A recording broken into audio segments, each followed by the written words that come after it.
Let's try this again, shall we? I am so sorry about that, guys. I thought my mic was working. I'm hoping it's working now. Apparently my PC forgot that my mic was still attached. But let's try that again. Hi everyone, welcome in. Magic, Indy, it's wonderful to see you. I hope you're doing well.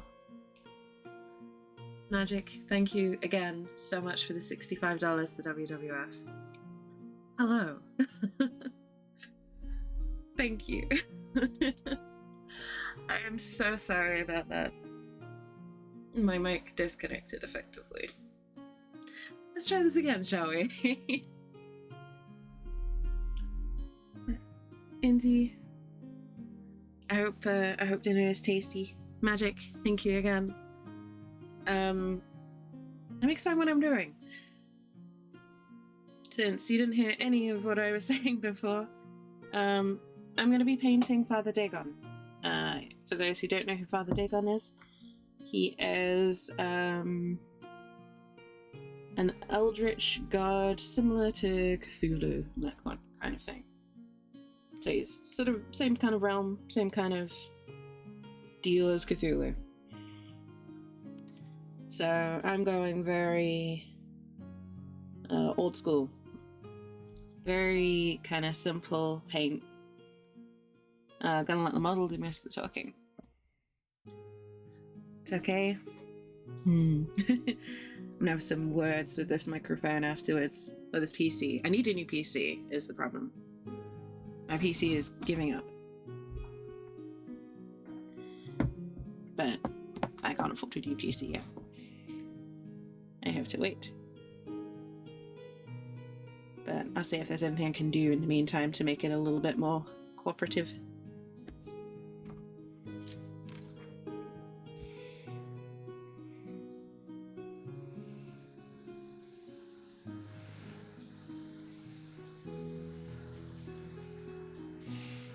But yes, I am hoping to paint the entire model today. I am hoping to get it all done. It's quite a big model, but it's not too complicated to paint. It's going to be very simple sort of base coats. PC Throne Fund. Well, I was thinking about that, Magic, but I like building my own PCs with specific parts. And Throne doesn't really have a way for me to be able to do that yet. But what I might do is look at putting like Amazon vouchers or something like that on there, so that I can buy some of the parts from Amazon, for example. Because also a lot of the vouchers they have on there, like the gift cards and things, you have to use them within a year. Now, I don't know if I'm going to be able to get everything I need within a year. So yeah, it's a lot.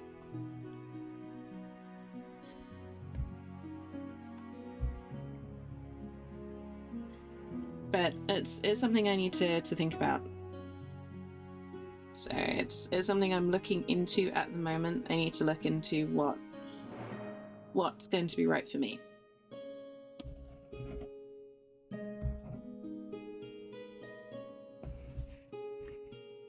If I can find a good pre-made one, I'll do a pre-made one, but a lot of the pre-made ones that I've found are just so much more expensive than they need to be.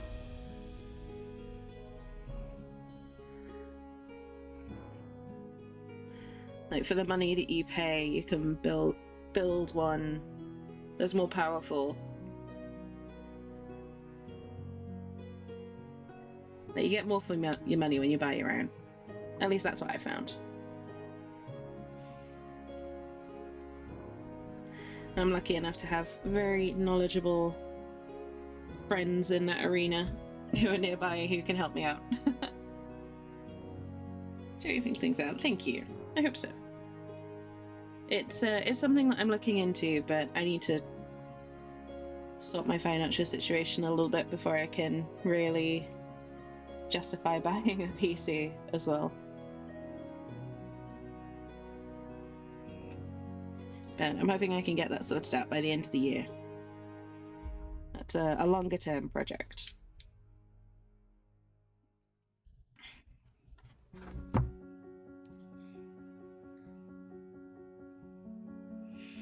In the meantime, we've got today's stream, which is the last opportunity to donate directly to WWF as part of the campaign that I'm doing right now. Please don't feel obliged to. We've already raised more in this campaign than any other campaign previously. So I'm already over the moon with how we've done.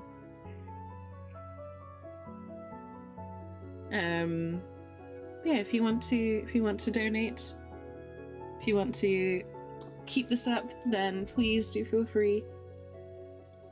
Today is the last day, and then next week streams will go back to normal. Just regular old fun and game streams. I'm okay. I'm okay, thank you, Magic. Yeah, I'm okay. A little bit floaty because of having my 12-hour stream on Friday and all that sort of thing. But I'm okay. Having a lot of time off work because of my wrists and everything has kind of made my financial situation a little bit less secure than I like. That's all. But I will be fine. I can pay my bills. That's the important thing. No, we do not need to give another 1,000, Magic. Behave yourself. Like I said, this is more than I have ever been able to raise for WWF in a single stream or single campaign. So I am ecstatic. I am so happy about that. It's going to make a huge difference. Charity is fine. Exactly, Cog, exactly. That which is not dead. Sorry, that is not dead, which can eternal lie. And with strange eons even death may die. I see we have another Lovecraftian in the chat. Welcome in, Cog. I hope you're doing well. Yes, hopefully no more microphone shenanigans. Hopefully my PC behaves. Because even though I did a 12-hour stream less than 24 hours ago, behave PC.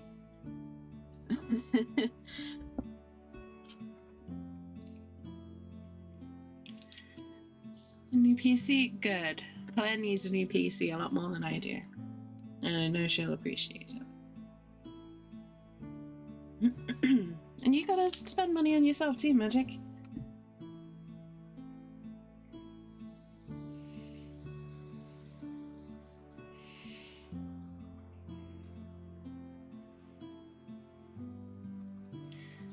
But yes, this is all about sort of letting the model sort of details shine. So my idea is to kind of keep the painting very simple. Very block colors, simple highlights, nothing too fancy. I'm going to use quite a few iridescent paints on the actual Dagon figure part. This is just the base that I'm working on. So the iridescent paints will sort of have a lot of etherealness to them. And, you know, they will also bring a lot of personality onto the model. So I don't need to add to it by doing crazy, fancy stuff.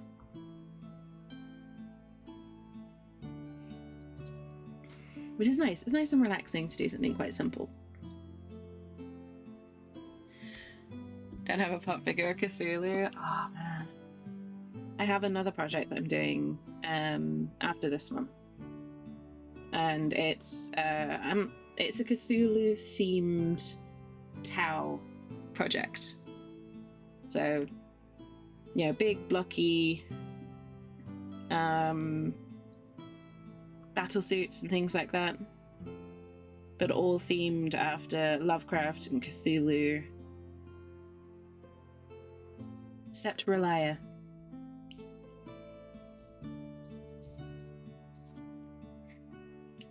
So it's going to be like deep metallic and iridescent purples and greens, very jungle themed bases, very swamp themed bases.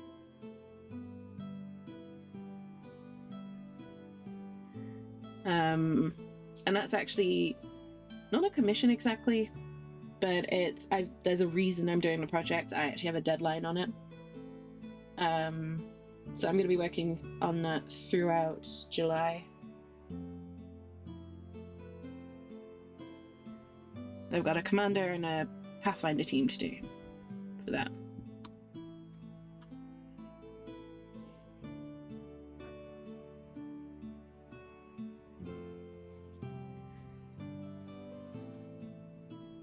So I'm looking forward to it.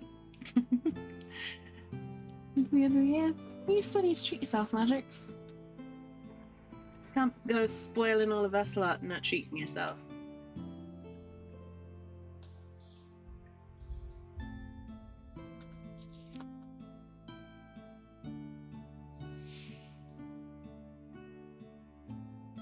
Welcome back, Indy. What did you get for food, by the way? I don't think I saw. Because I was panicking about my microphone being a butt. It's cool. Oh, nice. You're doing an SAS Tempestus. Surprisingly difficult to say that. An SAS Tempestus army? That's pretty cool.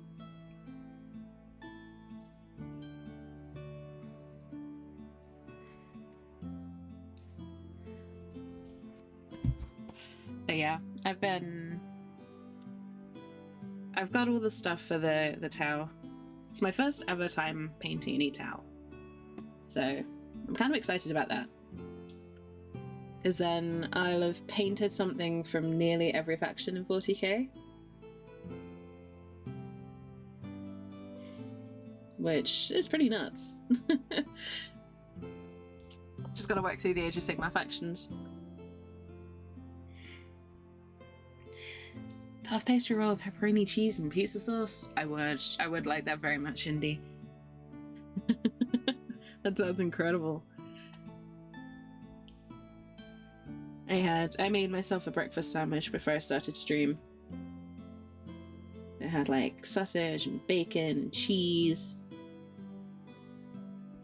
And like an English muffin.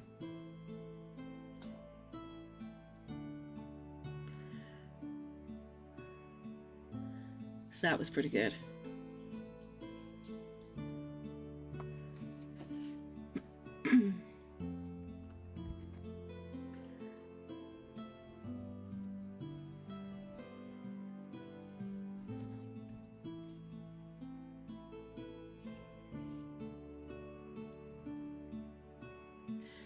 Okay. Oh my goodness, that made me jump.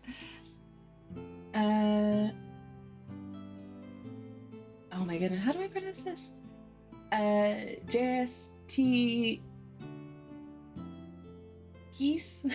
I'm so sorry I can't pronounce your name. JST, welcome in. Thank you so much for the follow. Yes, hello, good morning. How's it going? You made it.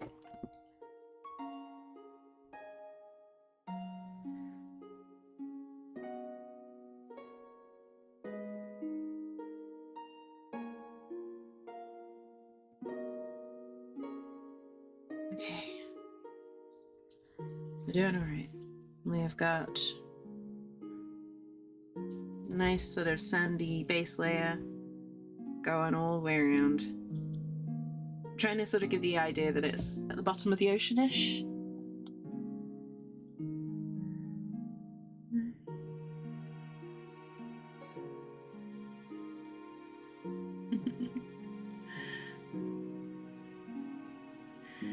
I was asleep. Yes, I slept. I went to bed way earlier than I normally do. So I've been up for a little while longer than I normally do for stream. And yet still managed to go and get myself some technical issues. So, you know, business as usual. I'm feeling good. Had more sleep than I would normally have. So, I'm well. Headache, a little shivery. I'm sorry to hear that, Indy. I hope you feel better soon. Definitely take it easy.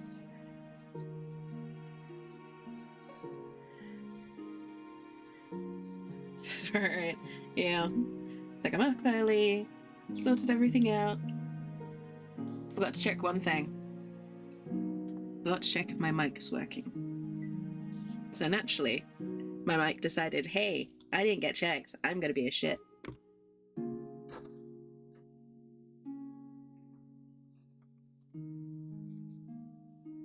If I sound any different, that's why. Hi, JC, welcome in. I'm doing well, thank you. How's about yourself? And I am currently working on the Father Dagon Miniature from Reaper Minis as a charity effort. It's my last stream of a charity campaign that I'm doing to raise money for the World Wildlife Federation. Or World Wildlife Fund, even, not Federation. The WWF. I've been raising money for them for the past couple of weeks. Today's the last day.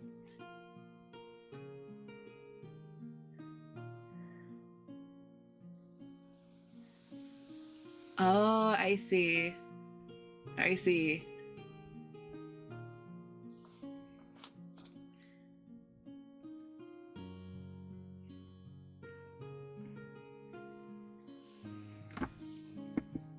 I apologize for mispronouncing your name.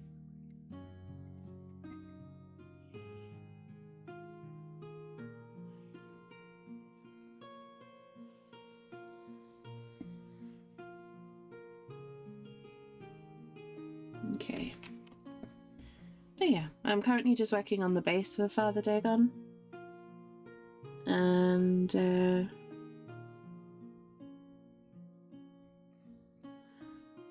yeah, I'm hoping I can finish the whole model today, but I'll see how I get on.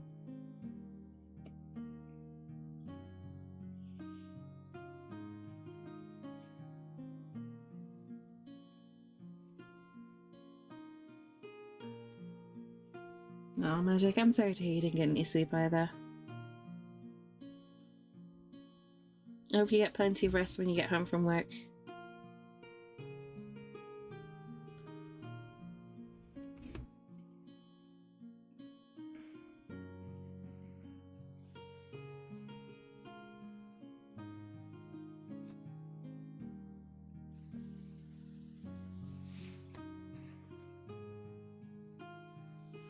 Okay.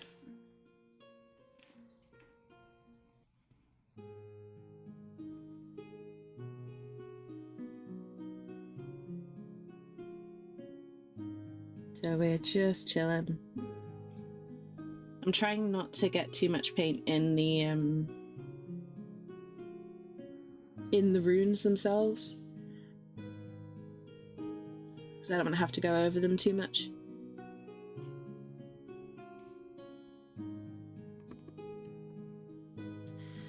Garlic bread and cold Pepsi. That sounds good.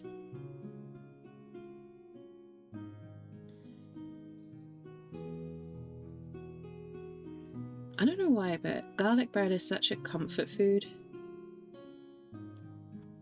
It's so simple, but it's such a just simple, nice food to have when you just had a busy or tiring day.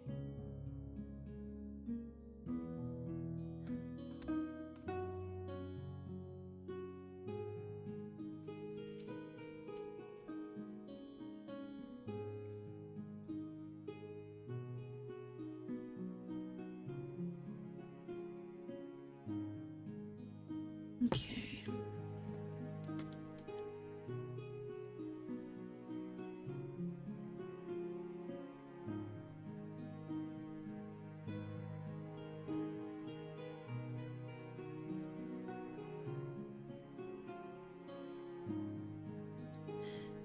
just working on this side here. I'm sorry if it's not massively clear. Unintentional rhyme? But yeah, just working my way through. Basically keeping it very, very simple because of how colourful and how much is going to be going on the actual, creature part of this model. So I don't want the base itself to be too over the top.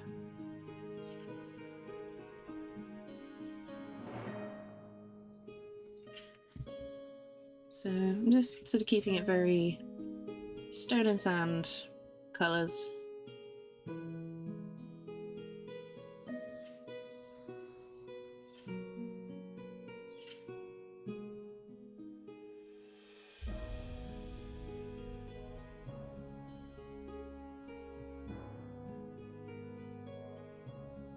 Okay.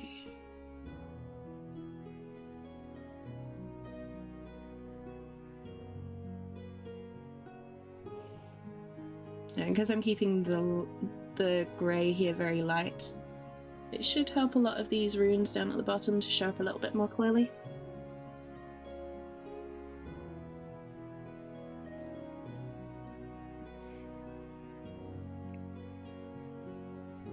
To at least be able to see them. Cherry's response at letting them have a pizza. Does Cherry want pizza?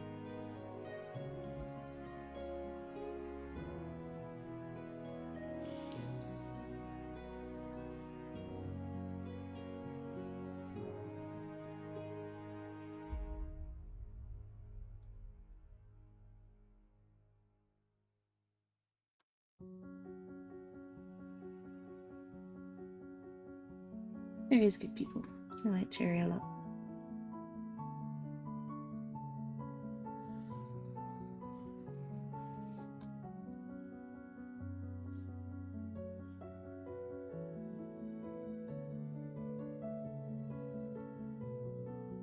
Okay, and then just a little bit of shading on these darker bits.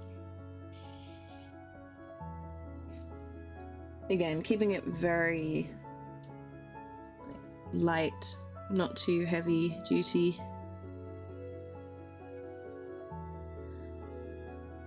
Just want to add a bit of definition to the edges.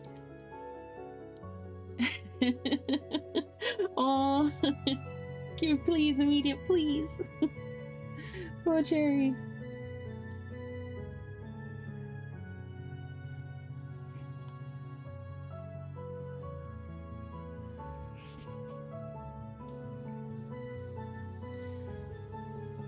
Oh. See, if I lived closer, if I didn't live on the wrong side of the planet, I'd hold a pizza party. Just be like, look, made plenty of dough and bases. Just bring your own toppings. Bring your own, sides. We'll make pizza and we'll watch a movie.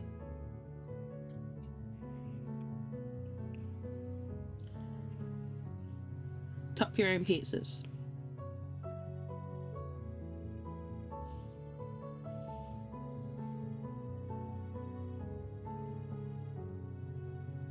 And I mean with things like pepperoni, not in the other way, before anyone gets any ideas.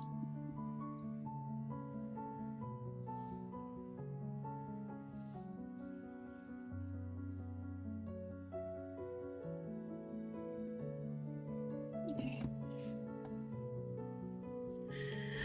Ozzy, hello, welcome in. I'm doing very well, thank you. How are you? I do just need to move to Australia, Ozzy. I really do.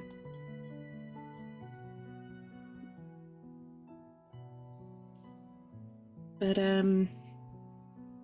one day. That's a ways off in the future. Hopefully it's in my future anyway. How are you doing, my friend? It's so good to see you.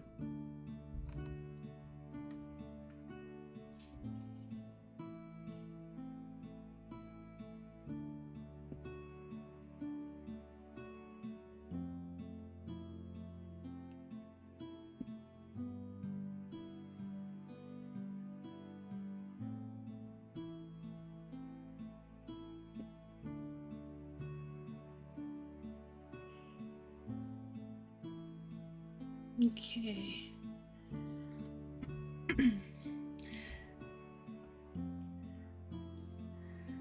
Right as I can get into mini painting. Yeah, I had a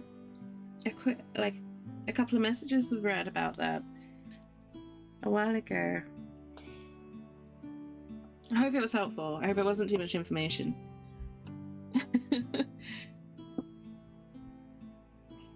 That's really cool. Bought some paint already, just deciding what kit to paint first? Awesome. It's fantastic news. If there's a particular kit that they can't get hold of, let me know. I'll see if I can help at all.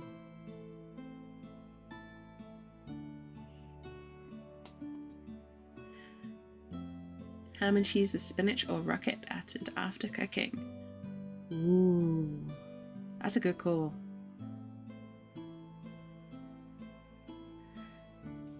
That is a really good one, Indy. I do like prosciutto and cheese on a thin base with rocket added afterwards. Any suggestions?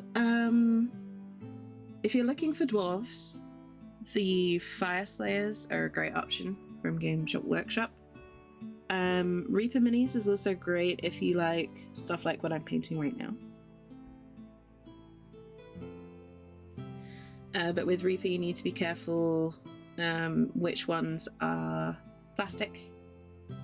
But in terms of materials, plastic is the easiest to paint. Metal is the hardest and resin is kind of in the middle.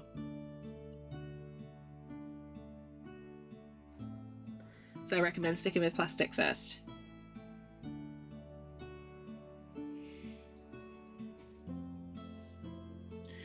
Reaper Minis is great, just be careful on the materials, that's all. And they do deliver to Oz, I know that much. They have an Australia store, they have a US and a UK store.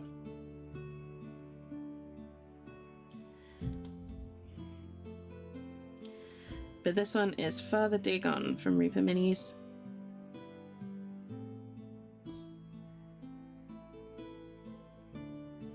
I'm not painting it as it has been painted on the website. I'm painting it my own way. But yeah, if I'm gonna go into it, and this looks a little different to all of us, right? And Father Dagon is all about that madness.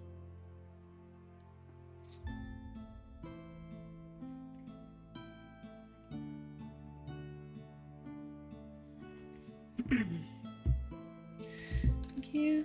Plastic minis. Actually, Ozzy, I'll send you a DM. I have some cleric paladin type minis that I'm not going to use. Some D&D minis basically that I'm not going to use or paint. I was thinking about putting them up on eBay, but I'll DM you. I'm happy to send them over to you just for postage.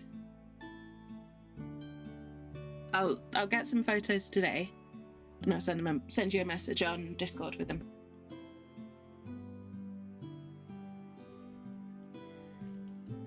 So that'll be a lot easier. You'll do me a huge favor as well, because I've had these for about a year. And I just... yeah, it was for a partnership that never went through in the end.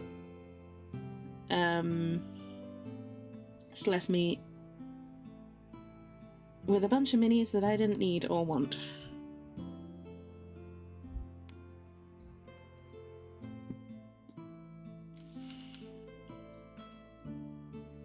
So I'd much rather see them go to a good home.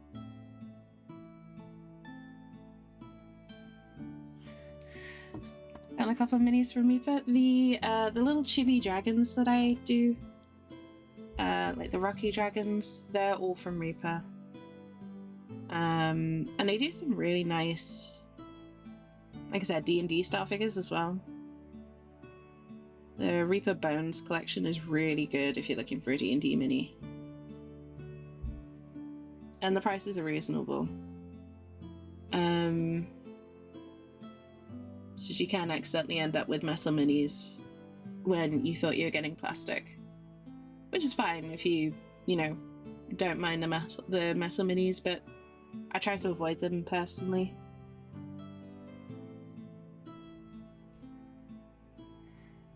Metal minis, I mean, not Reaper.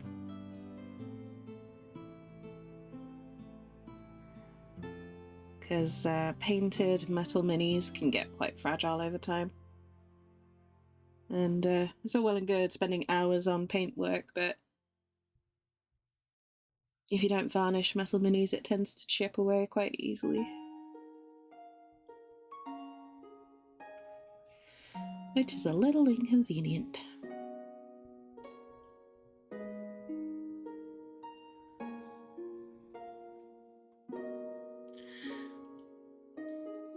Am I painting myself? I'd love to see that, Ozzy. I would love to see that.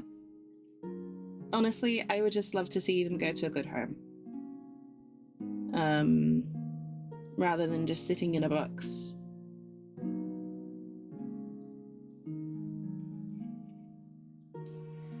Because I gave it a full year for this partnership and spent a decent amount of money getting these minis all set up and ready to go, and then just ghosted. Nothing. Which is a little bit irritating, but it happens sometimes.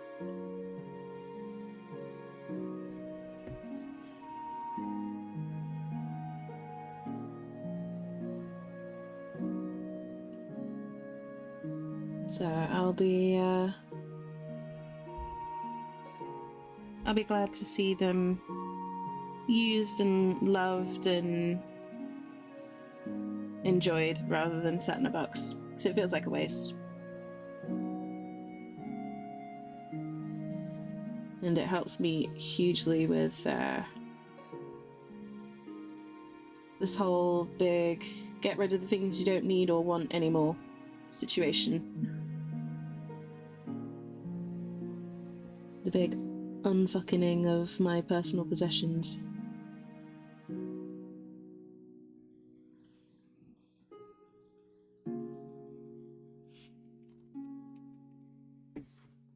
Metal minis are fine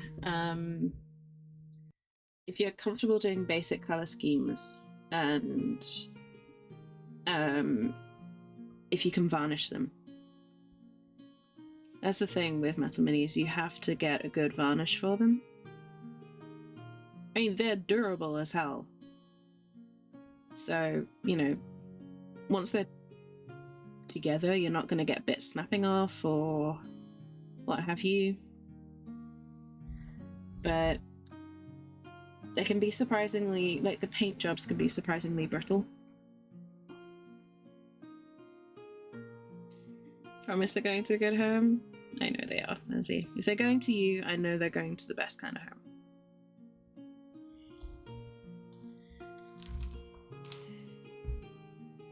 But I'll send you a photo of all the ones I've got. You can let me know which ones you want, and I'll send them over to you.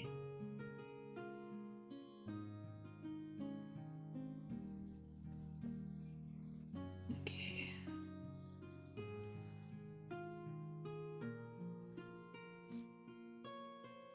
Because I have some time off coming up, so shouldn't be too much of a hassle for me.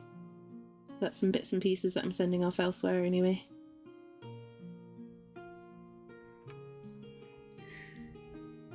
If you drop them, they won't snap. That's true. You might get an arm drop off, but it's much easier to glue an arm off than, you know, a spear or something like that. But I swear, with the metal minis that I do have, I swear, if they've not got varnish on them, I look at them and the paint chips. For someone who's primarily interested in models for painting them rather than using them in anything, it gets quite frustrating to spend, you know, however long it takes painting these models only to have the paint job gone within like a few days.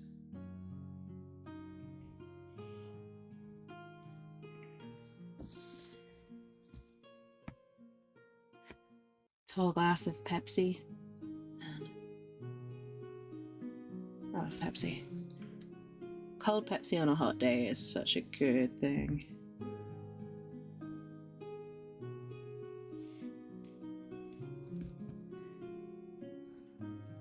At least I enjoy it a lot.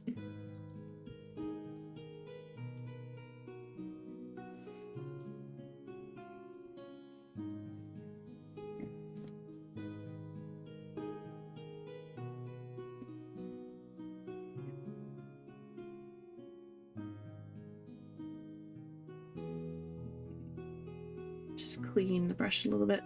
It's getting a little clogged. Red, I might have a paint off. Oh, that sounds so much fun, Ozzy. That sounds awesome. Yeah, I have a big old box of just all sorts. All sorts of different models, everything from, you know, big busts and unpainted action figures to D&D minis and all sorts. And I need to kind of get rid of the ones that I'm not gonna paint. And it's not necessarily that I don't like them. It's just, you know, sometimes keeping a big stash of unpainted minis is not good. And I need to make room for projects that I'm going to be more excited about. And I'm going to be more interesting to paint on stream as well.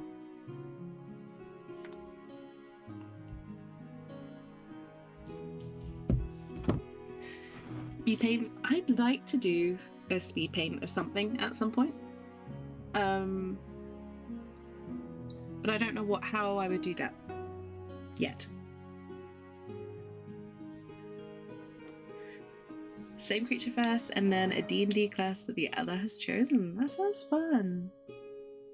If I've got... I might have some familiars as well. Some D&D familiars. That would be cool. Ozzy the Wizard, welcome in. Let's do Ozzy's in chat. Welcome in. I hope you're well.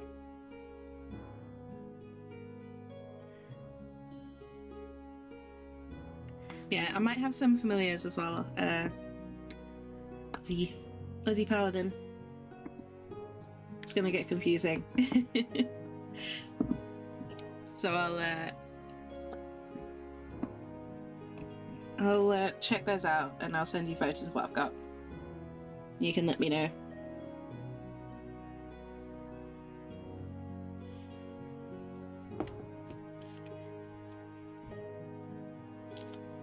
Been a minute? Yeah, it has been a little while. How's it going? Last I heard, you were working on some stuff for your local store, if I remember rightly.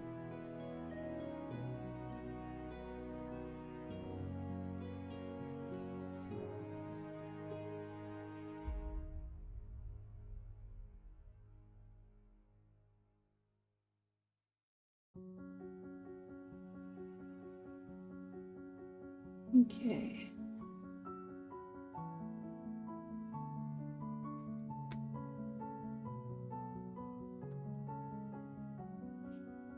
It's gonna light some of these.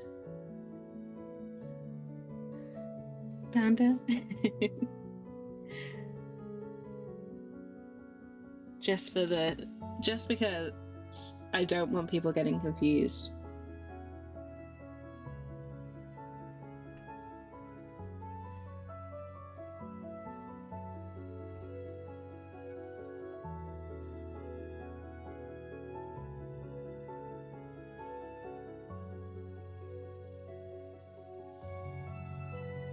Okay, but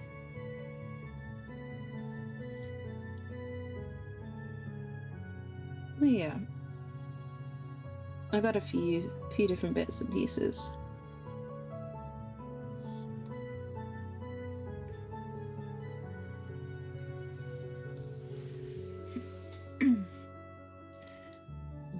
cheese and pepperoni rolls.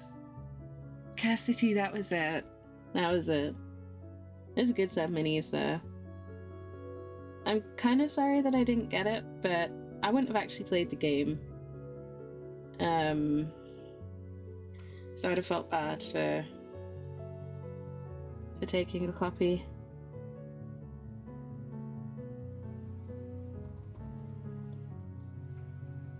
I know that even with the reprint, there are people that missed out who wanted it.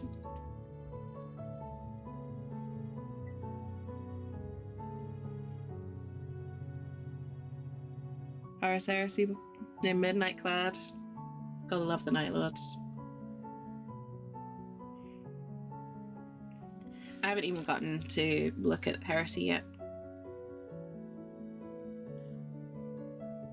I'm mainly focused on other things right now. You know, the occasional break is good. I don't want to overdo it with one kind of mini.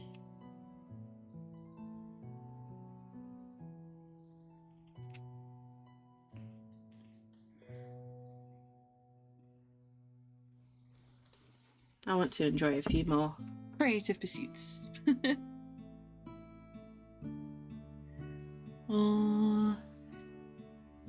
Okay, okay guys, when I go over to Australia next, we're doing a pizza party.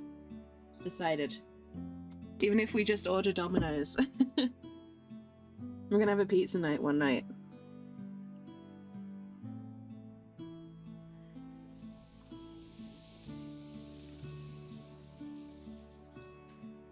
Hydrodomnatus. I do have my Alfarius model as well that I still need to paint.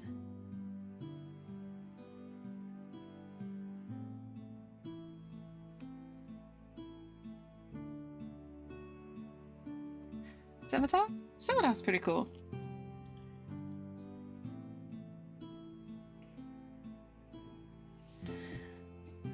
Playing Tiny Tina's Wonderland. Nice. Welcome in, Corax. Tiny Tina's Wonderland looks really good. I'm keen. I know it just came out on Steam, but it's still it's out of my price range at the moment.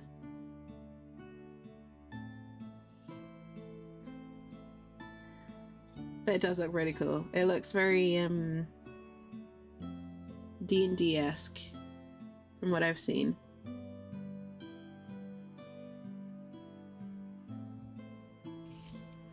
Okay.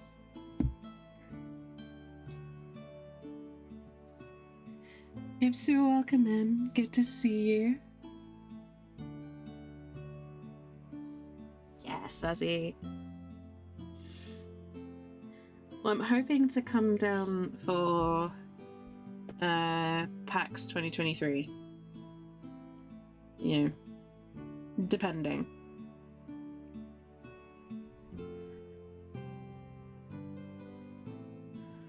Depending on the usual stuff.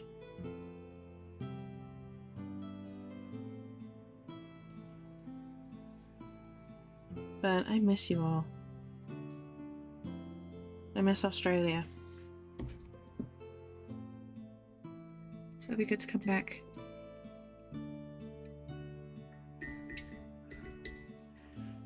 $72 is too steep. Yeah, it was a little bit too much for me to be able to afford at the moment. But I'm happy to wait for it. I might wait for like a complete edition to come out. Spotted in inaccuracy on Fordra's behalf? Okay. What was that then, Ozzy?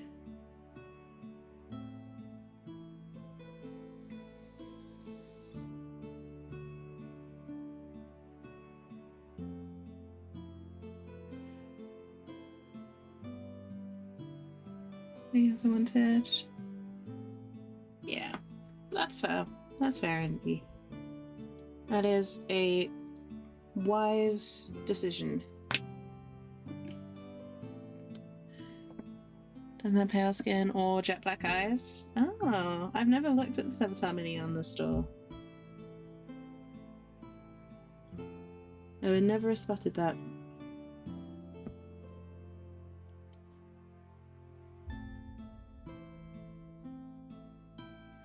I'm sure they'll pass that over to the studio team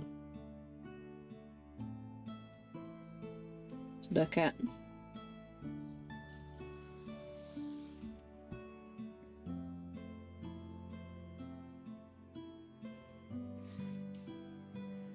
Like, look, guys, if you make a Night Lord, the least you can do is make him look like he's from Nostromo.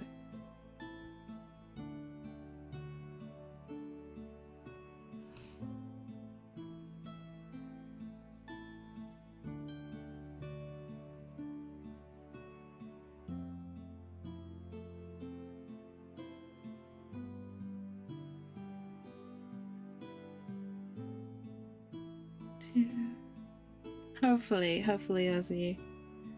It's been way too long again. I remember the one thing that I really wanted to happen from last time was that it wouldn't take another 3 years for me to get over there again. And then yes. Then COVID happened, basically.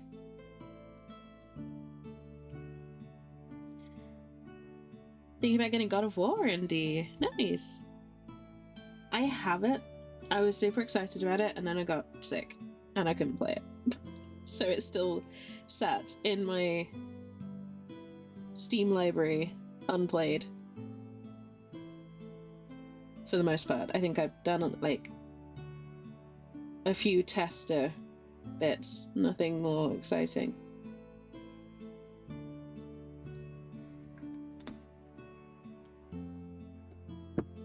Slightly annoying.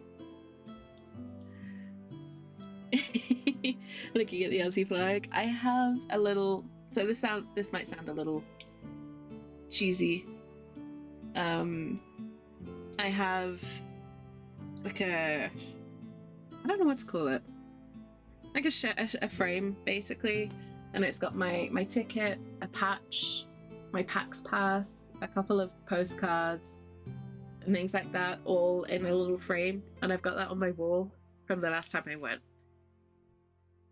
And it is literally, it is on the wall so that whenever I'm sat on my desk, I can see it. So, you know, my last trip to Australia is never far from my mind. I'm not exaggerating when I said that was the best thing I've ever done for myself. And I really, really hope I can go back.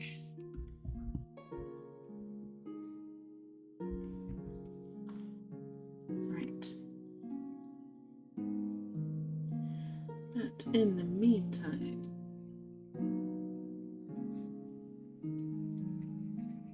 speaking of Night Lords, picking up Night Lords Blue. House, or I think I'll probably end up getting a hotel.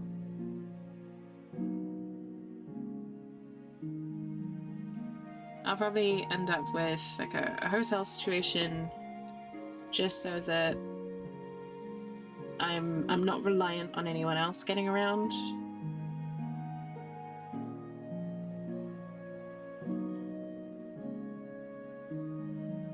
So sweet. Thank you, Ozzy. It's just a few little bits and pieces that I picked up along the way. And when I got home, I was like, I don't want to lose these. So I put them all into a frame so I could keep them and actually enjoy them. Liber Hereticus. Oh yeah, Salt Habits, front and center. Which should give you an idea of when the Horus Heresy is set. Because Salt Habits was not always a traitor to the Emperor's children.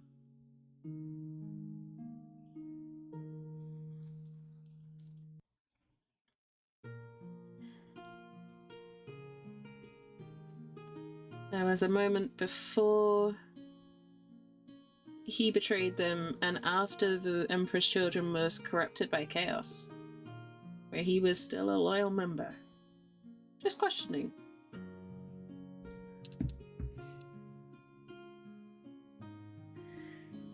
And if it's a one, yeah. I don't want to... Like, I want to be traveling between here and Australia as much as I can. If I can't live there myself, I will make frequent trips. Because like I said, it felt like a home to me. I felt very, very at home there, and I don't want to leave it so long till I feel that way again.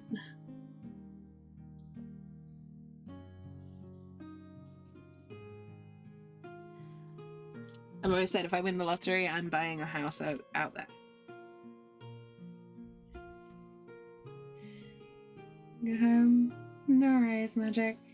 Thank you so much for stopping in and the huge donation again to WWF. Very much appreciate it.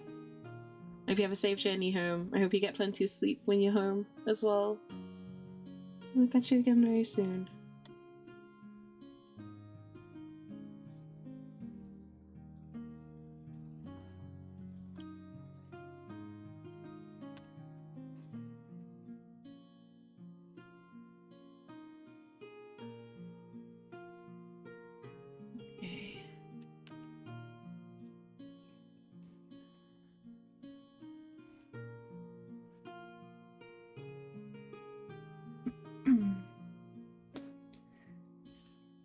Out of my fault. They're calling about flight costs again? I'm gonna get on first name basis with all the airport agents at Melbourne. I was like, oh, it's you again. What are you doing here? You were in here last week. It's like, yeah, I know. See you next week, yeah?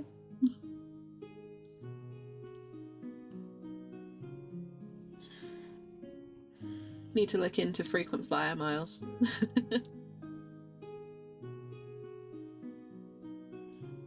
I'm basically trying to reorganize my my cost of living so that I can prioritize more funds into traveling. Because I earn enough to support myself. I don't earn enough to live a lavish lifestyle or anything like that.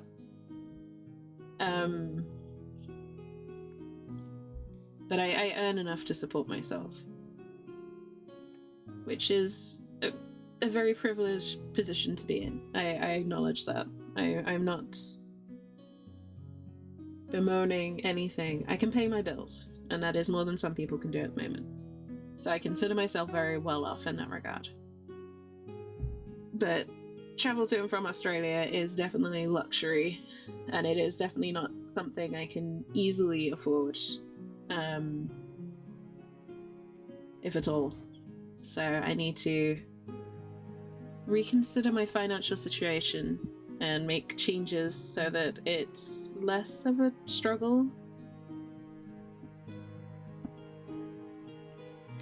And hopefully next time I won't need to take on debt to be able to travel.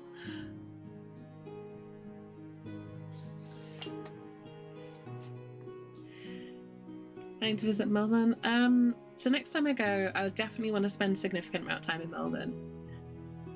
I might look into maybe doing a trip across to either Tasmania or New Zealand while I'm there, because both of them are not too far to get to, and they're not too difficult to get to from Melbourne. But I think I'll probably, next time I go, I'll primarily be based in Melbourne again, and then in the future I might consider going to other locations. Because the way I'm looking at it is, you know, I'm going to be 30 the next time I go there. I've got my whole life to explore the whole of Australia, even if I don't live there. I'm not going to just be doing 1 or 2 trips. I'm going to be going like every other year, probably. I'm not exaggerating when I say I want to spend as much time as possible as I can visiting and traveling in Australia.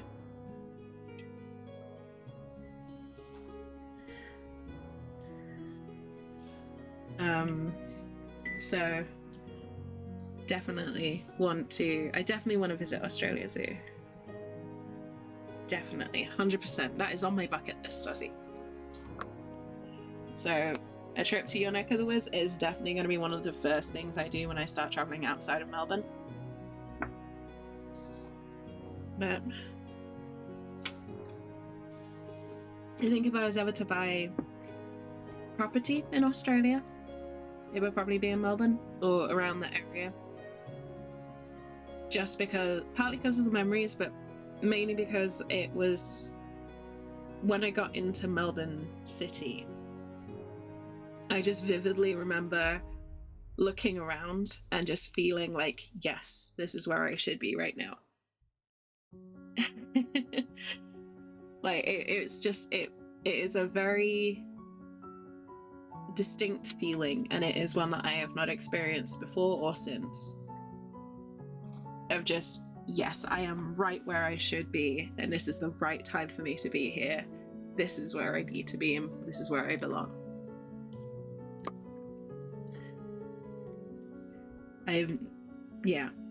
Can't really describe it any other way. But if I was gonna live anywhere in the world, I feel like living somewhere that makes you feel that way is a good place to be.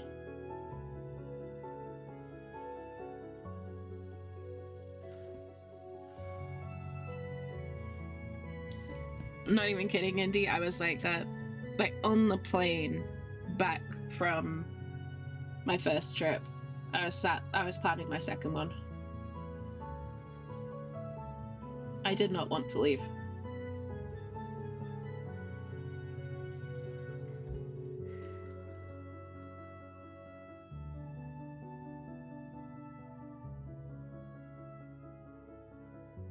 Like, if I didn't have so many roots here, I would be in the process of moving already.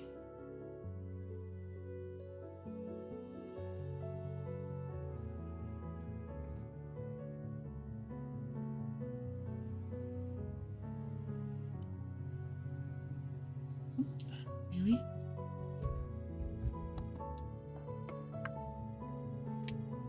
PAX is always felt home to me. It wasn't just PAX. I think it might have been the first day of PAX, or it might have been just before.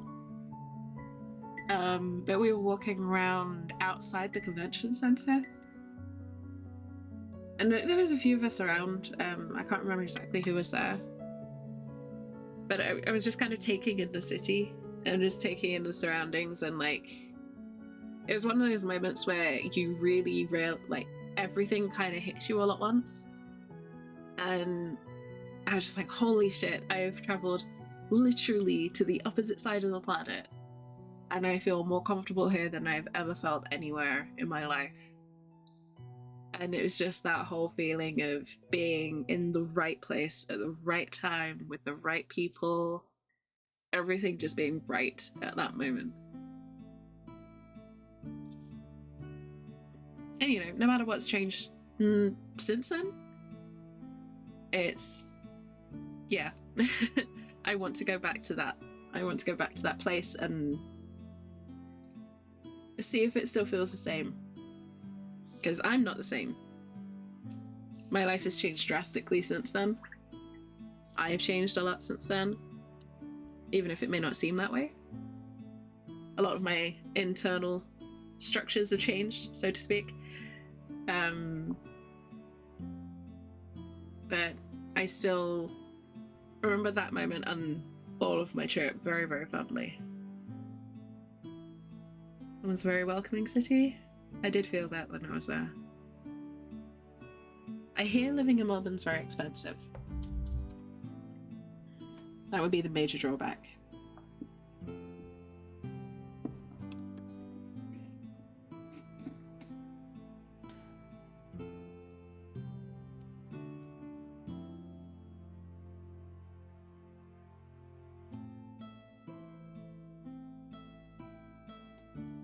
But like I said, I'm hopefully got a long life ahead of me. Who knows what's in store?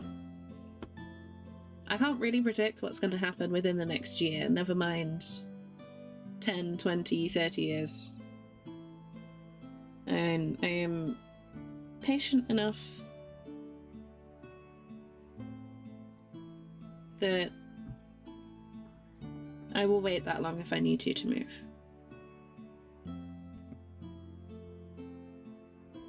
But I'm not going to wait 10 years before our next visit. No way.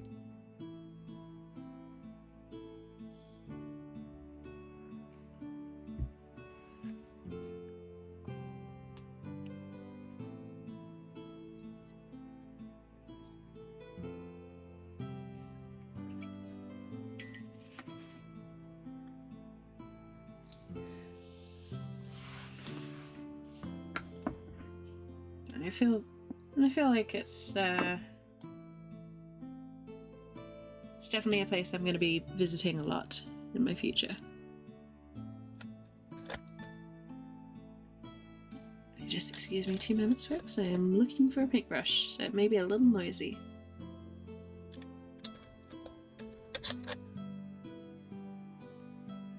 Sorry, one.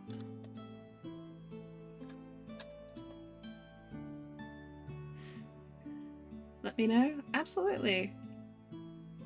I won't be quiet about it when I go next. I am going to be insufferably excited. And there will be quite a few people like yourself who will probably hear from me the minute it's booked. Just being like, I'm going back, I'm going back. I'm going back to annoy you in person again.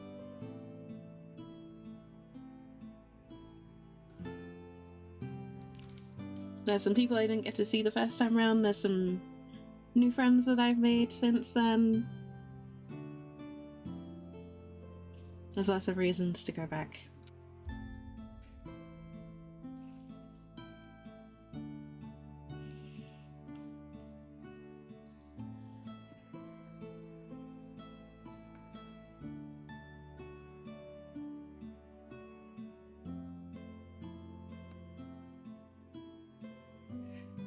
I'll give you a fucking hug. Yes.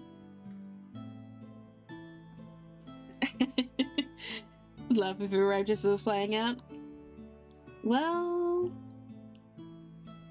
might just have to fly into a different airport purely to boot you on the way.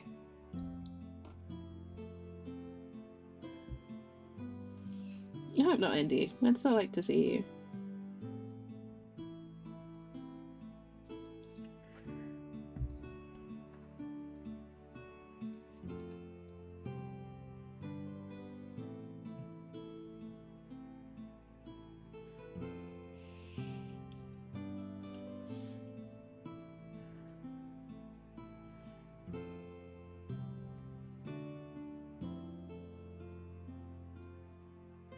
There's quite a few people that I missed the first time around that I'm upset that I missed.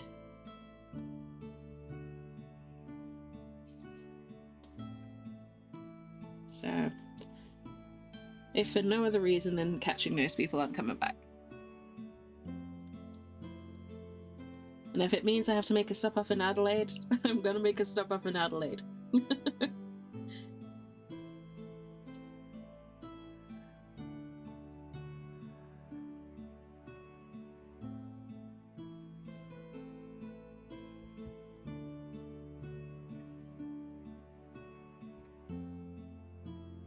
See, because the plastic that I'm working on is slightly tacky, like it's slightly sticky from the paint. It almost feels like I'm holding a living creature. If anyone's ever held like a toad or a reptile of any kind, it's got a very similar feeling. Because this is solid plastic, it's not hollow.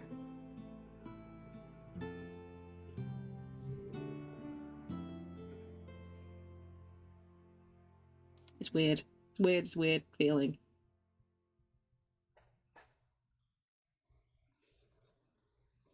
That was weird timing for the music to pause as well.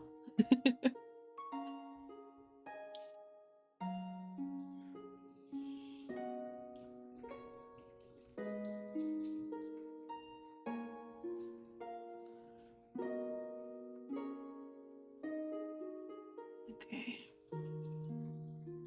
There we go. Good.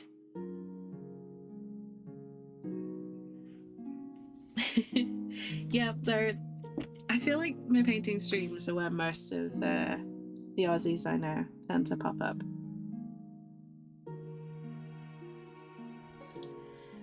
But there's an awful lot of Australians in this Brit stream, which I love.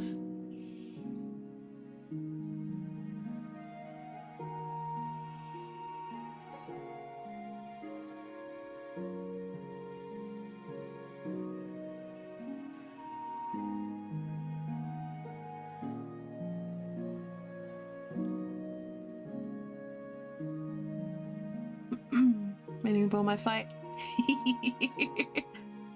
Yes, you'll just see me, like, you'll just be in the boarding line. You'll just feel like a small bop on the head, and I'll just be waving you off. So you didn't think that you'd get away without me at least saying goodbye.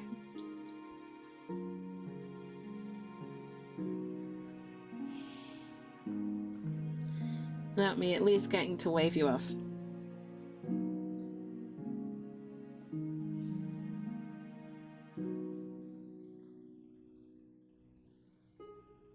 Okay.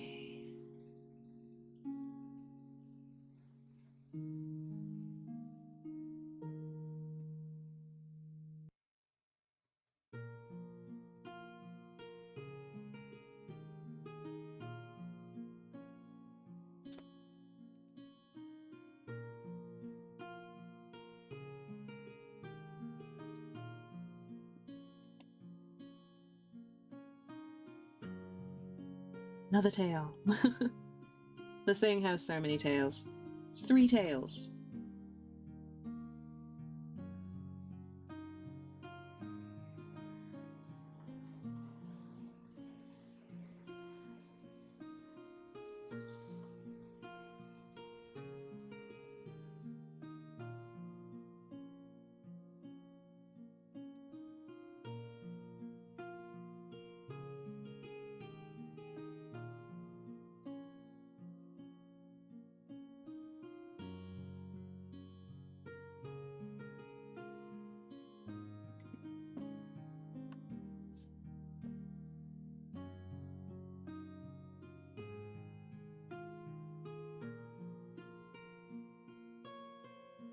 And up here as well. So this will have a fade on it. There'll be some blending along here with some different colours, so I'm not worried too much about the boundary just yet.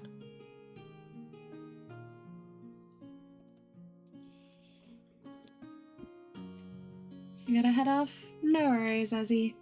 No worries, take it easy. Thank you so much for stopping in. I appreciate it very much, as always. I will get those photos to you as soon as possible.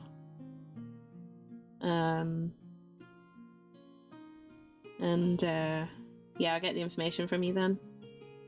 We'll sort that out. But in the meantime, take care of yourself.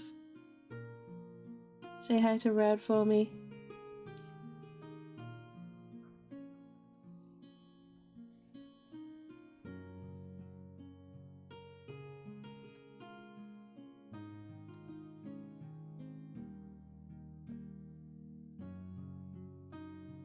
Alrighty. Well, that's looking a lot better. Looking a lot more like part of this here model. I love that emote, Indy. Squiff always has great emotes.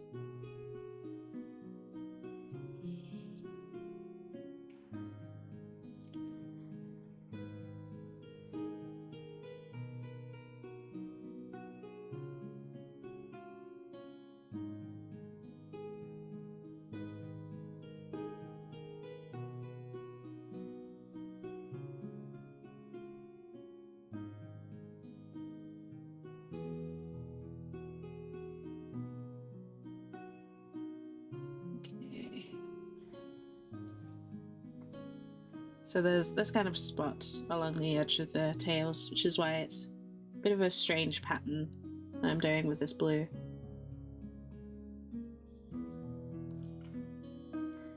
Just to allow those spots to be painted in.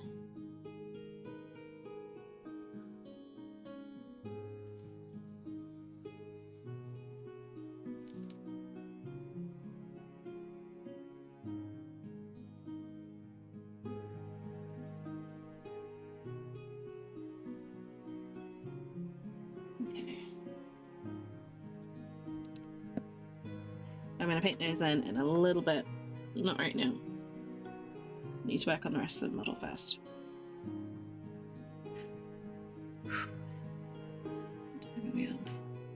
Okay, making good time.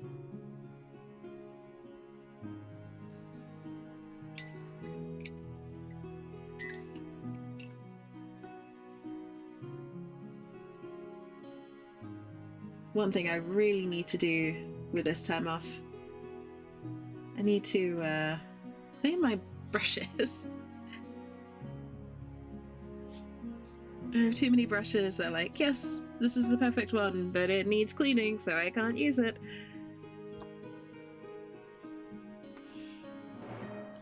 I also probably need to throw some of them away.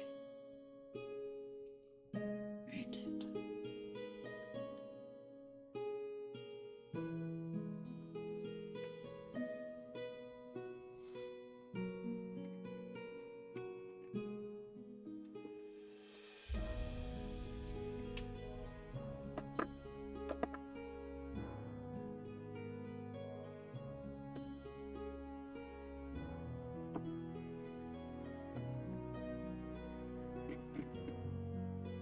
Just testing this out. I'm not sure if I'm going to keep these red.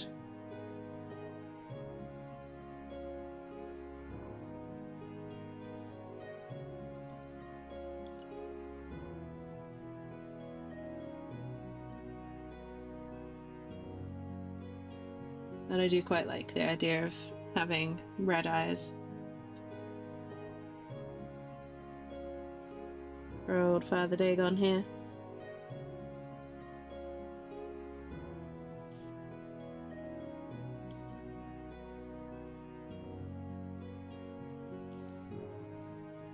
The red is actually a really unusual color.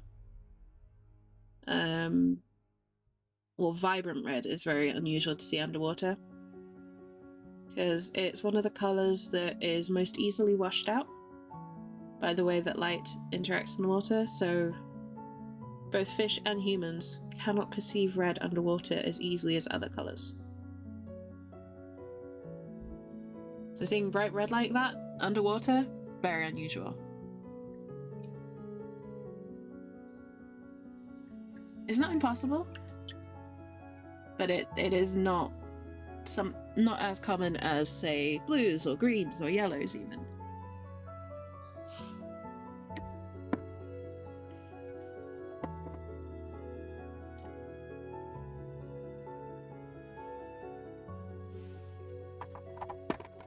Speaking of yellow,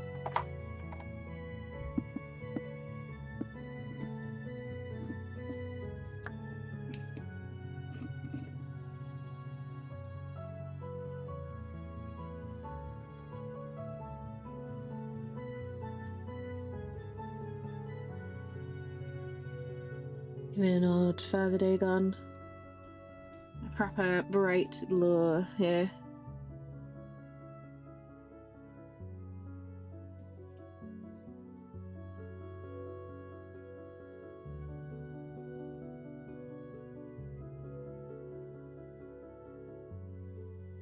Now, because it's yellow, I'll need to build a few layers up on it, which is fine.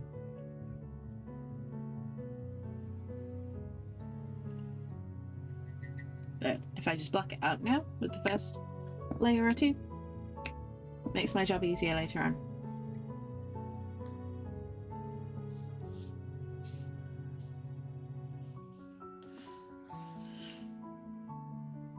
Alright, next one is...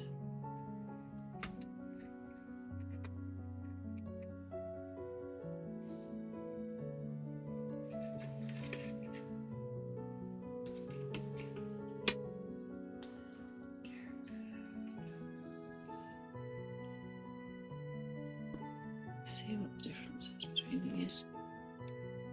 Okay, I can do that instead then. Cool. It's always nice to find out you have an alternate option for paints.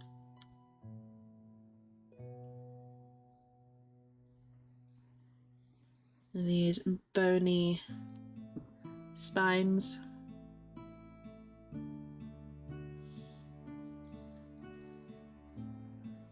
So I'm trying to stick to mainly colours that you would see underwater. Mainly. Obviously, you know, being an eldritch demigod, god, creature, it's not going to be entirely natural. But deep sea creatures tend to be very dark in colour. And if Father Dagon's lurking anywhere, he's going to be lurking at the bottom of the ocean. Along with Cthulhu, the City of Relia, and all the rest.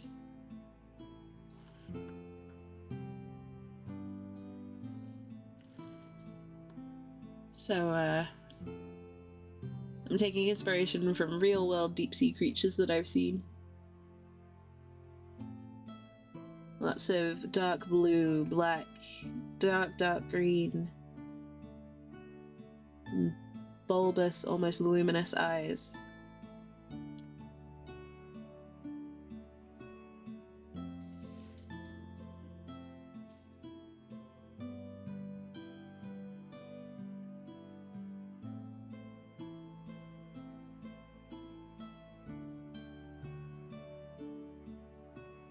And they're typically dark to avoid detection or to hide as ambush. And DC creatures typically use bioluminescence to attract or scare creatures away, depending on what they want to do. If they're hunting, they'll use lures like the anglerfish that a lot of people are familiar with. But other creatures use bioluminescence to, like, startle or stun predators. Kind of like a flashbang. So they either the predator runs away or the creature can run away from danger.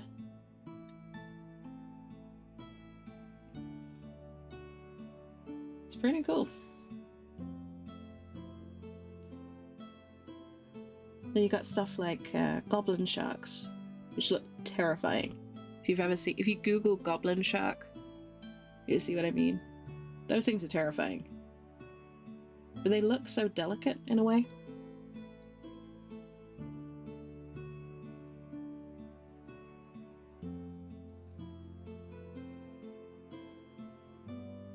I thought it was very fitting to have a deep sea creature being painted up for a charity event that's all about saving the oceans. All about protecting them. Protecting them from overfishing, from climate change, all the things that threaten them.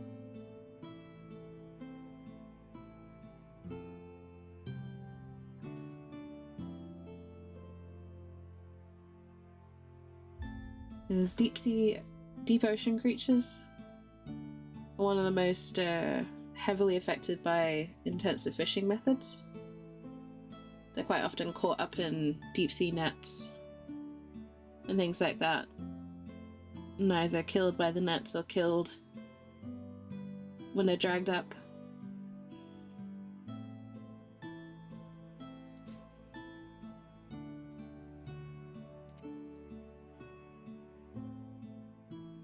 It's such a shame. Because they are crazy looking, and bizarre, and so unique. It seems a shame to lose them before we've had a chance to understand them.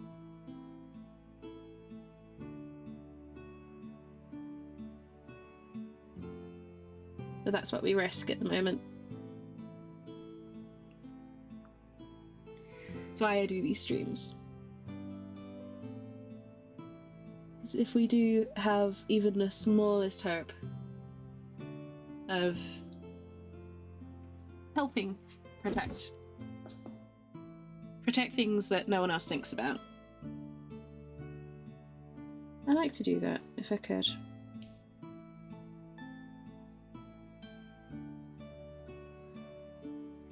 Just to help a little bit.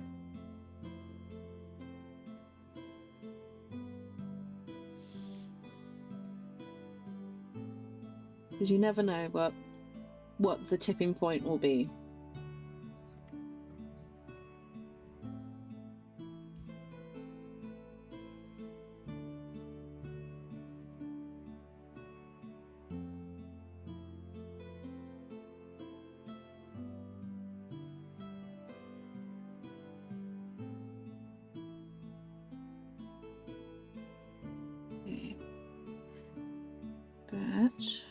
Doing my first layers on all these bones and spines and teeth.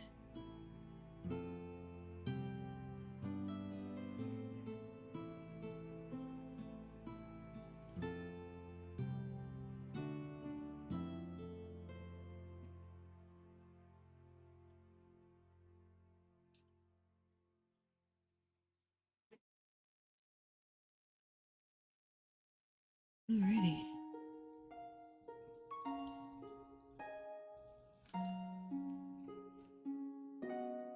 So it looks a little crazy right now. It doesn't quite look like it's all one thing.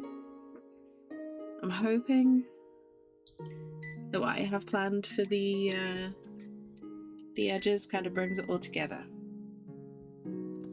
So these delicate looking, thin sides, I'm hoping that it sort of ties all the colours together and makes it look like it should.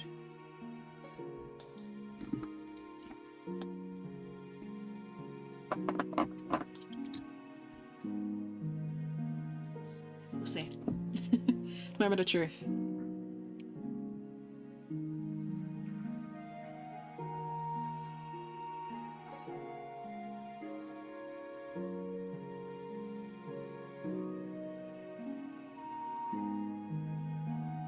Okay. Good. I'm hoping this is also dark enough that the iridescent paints still work.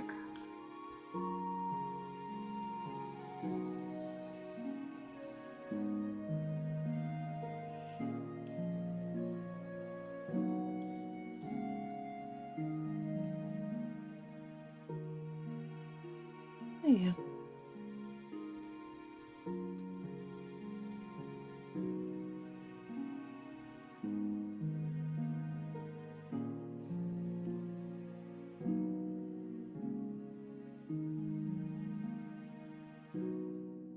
I'm just using this purple partly to just tie it all together as well. Yeah, it's sort of like a unifying colour in this situation.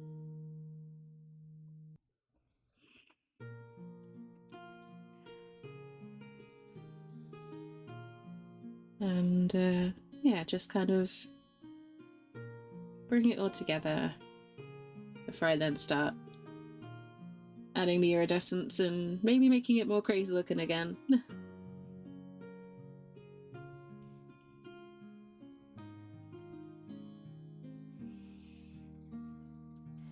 But all the sort of delicate looking areas I'm going with this purple. I don't know, it just kind of makes everything look like it's meant to be there, in my opinion. Makes it all look like it's a matching part of them, the same creature.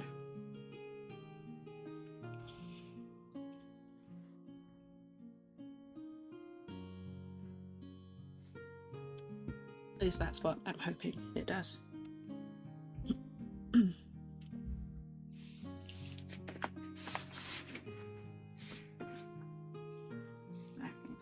The same for the tails.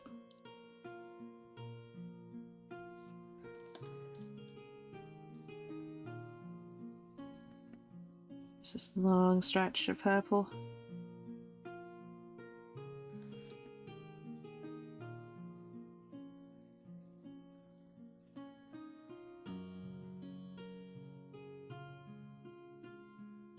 And this will sort of blend in on the actual tail itself as well. That's what I was talking about before with the blending of the different colouring.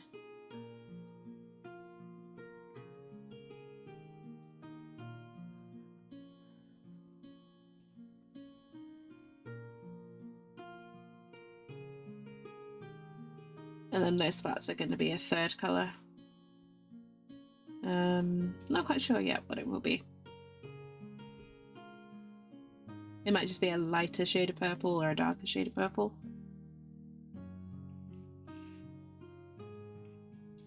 Or I might leave the base of it black and put some bright iridescence in there.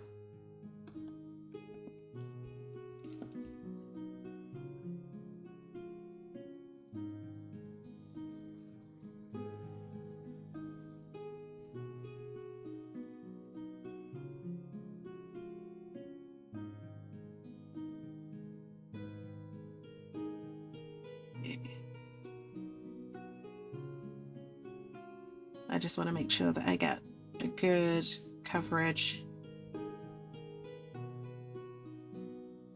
on the tails. At least on the edges that are going to be showing, I want to make sure that they look good.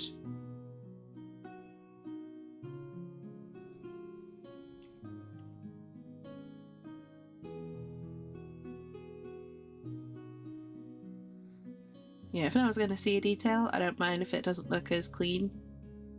But if it's going to be seen, I want it to look like it belongs.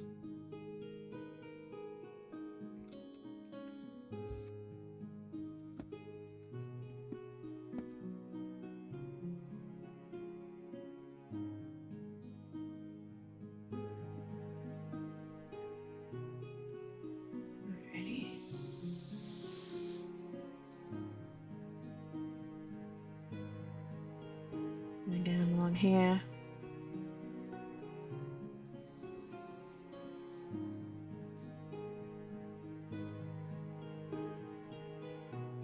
Just really trying to work it in between those details.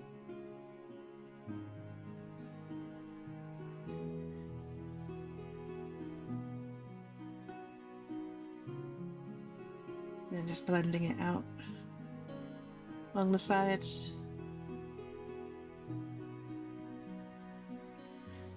That's the thing. Kind of got to be willing to be a little bit messy when you're painting models like this. Especially larger models that just generally will have more paint on them. But if you're doing any level of blending, you will get messy. Because sometimes the brushes just don't quite do what you want them to. You just gotta get your hands in there like you're blending chalk or something.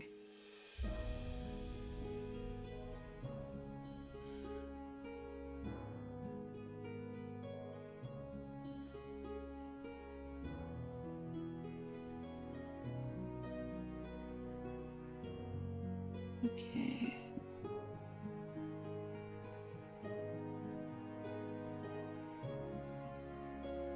There's one edge there.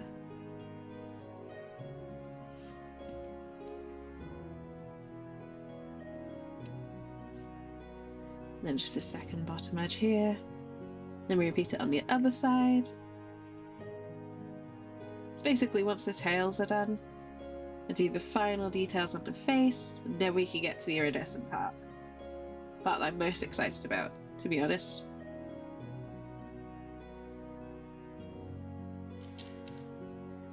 It's going to make this look a lot more interesting.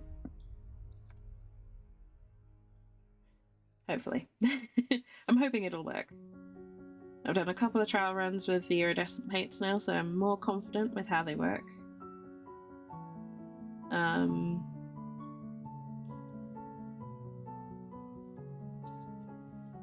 Yeah, I'm just hoping they work in the way that I hope they They will, no?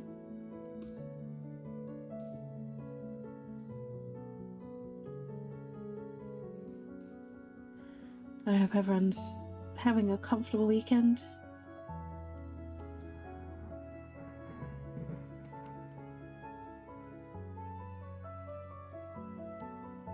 Enjoying the Sunday, whatever it is. Enjoying your time zone, your day. Watching this on YouTube, whatever day of the week it is. I hope it's a good one.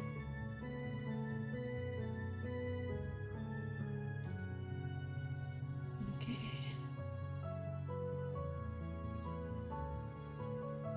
I'm just working backwards and forwards on here.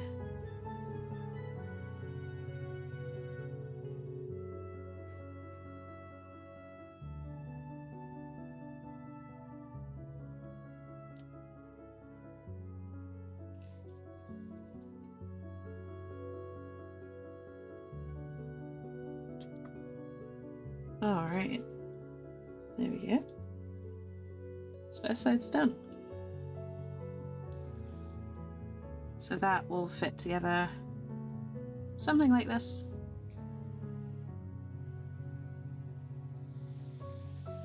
So that's how it will look on the model. More or less. Like I said, they're not quite done yet, but we're getting closer. So it looks like I will definitely finish this model today, which is awesome. It's what I wanted.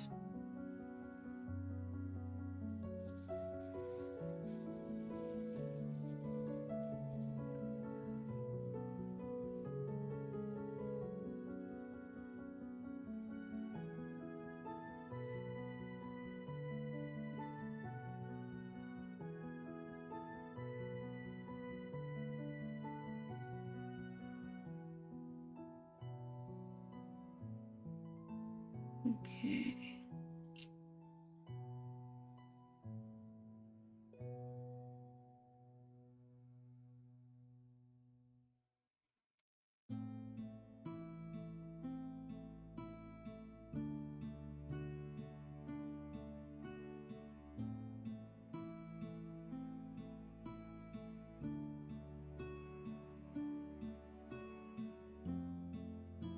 And final side. Sorry if I keep going quiet while I'm concentrating. Hopefully the music makes up for it.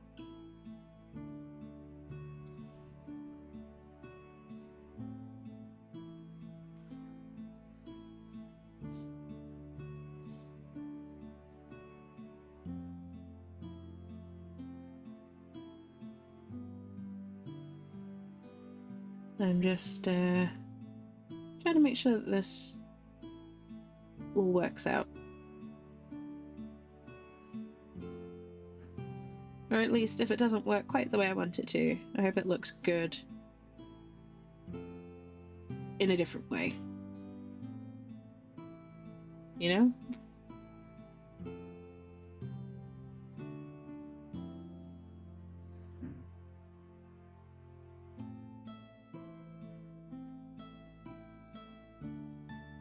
I'm coming up to the last little bit on the tail.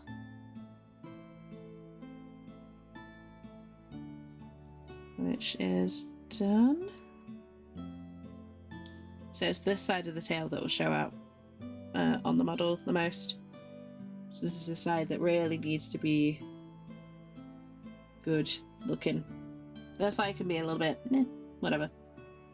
This one needs to look good. Do you think it does when you combine them all together?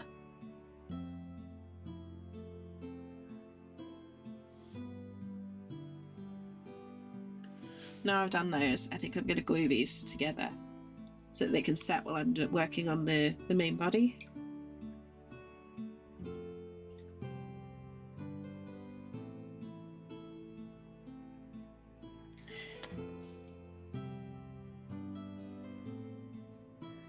Alright.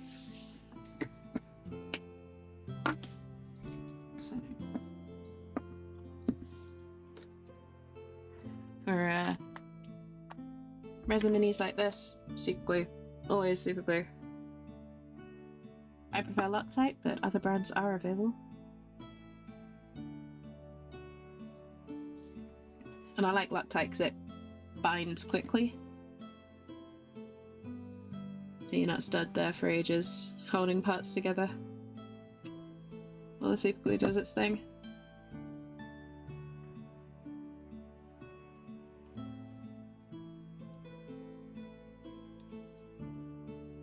Alright. As long as you're not too rough, the paint should stick as well.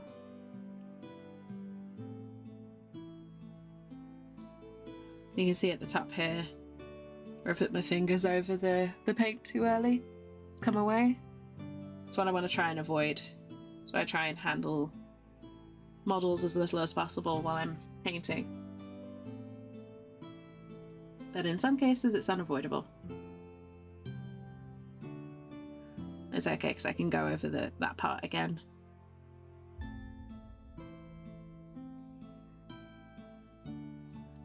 So I'm going to leave that over here to settle. Oh, I think it's stuck.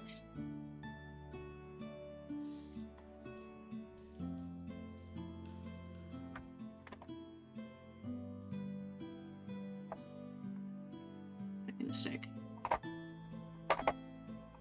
Stay put, damn it. Okay, no, that's not going to stay put.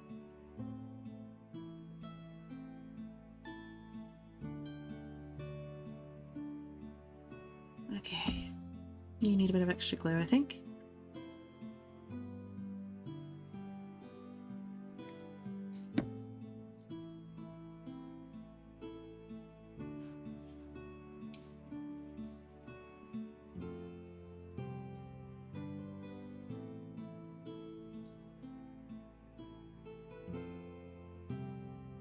I'm not a fan of the assembly part of modelling. I'll be honest. It's my least favourite part.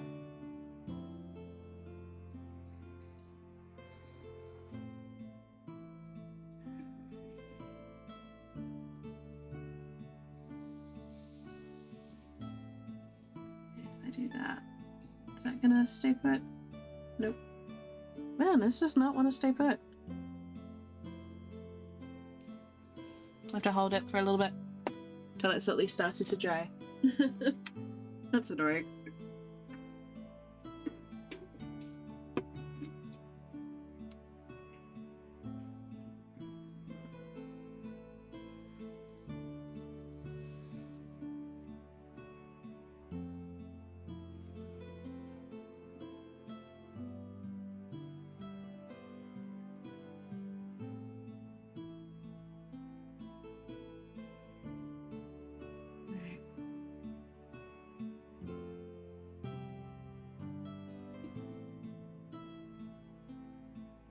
There we go. Better.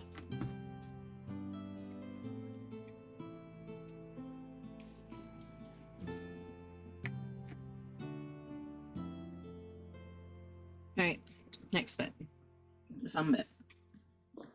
Actually, no, before I get onto the fun bit, because I'll forget otherwise, I'm going to finish off this eyeball situation.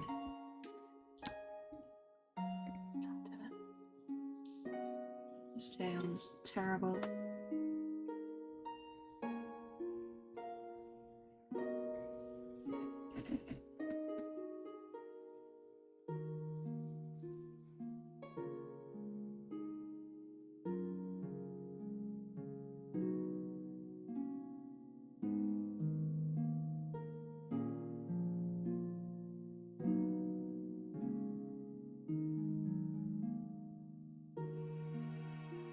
Okay, so again,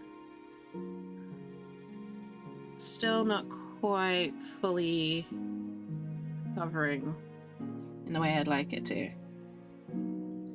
The yellow on a dark background is one of the hardest colour changes to get right. So there'll be a couple more layers on that.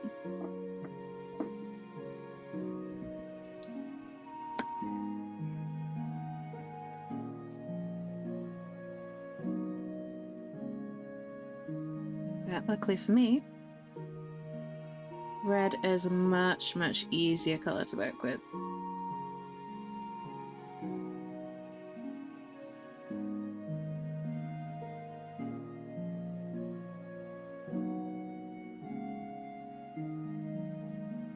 So I'm just going over these. There's a little bit of a brighter shade of red.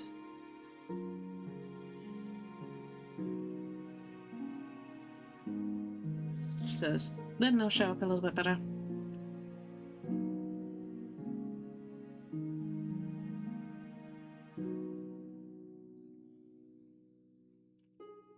Plus, going back to what I mentioned before about intense reds. Intense reds in watery environments, deep ocean environments especially.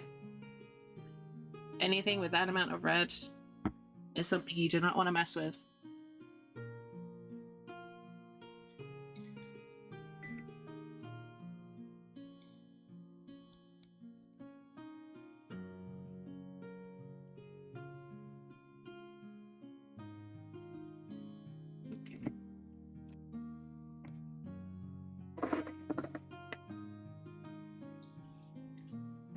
So I've got these guys again. So it's the Leo Galaxy Dust color shift. So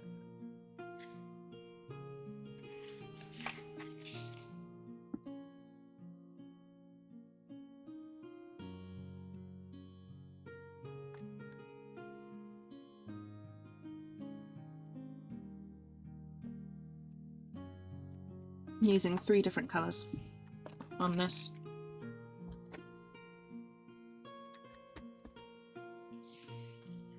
So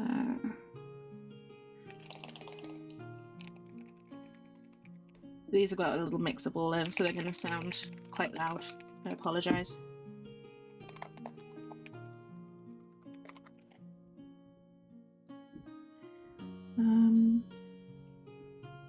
Let's go with the main body first. I'm going to do a turquoise violet on the main body. This is the one that looked super sus that I used before. So I'm just putting a few drops on a makeshift palette. And yeah, just paint the layer over.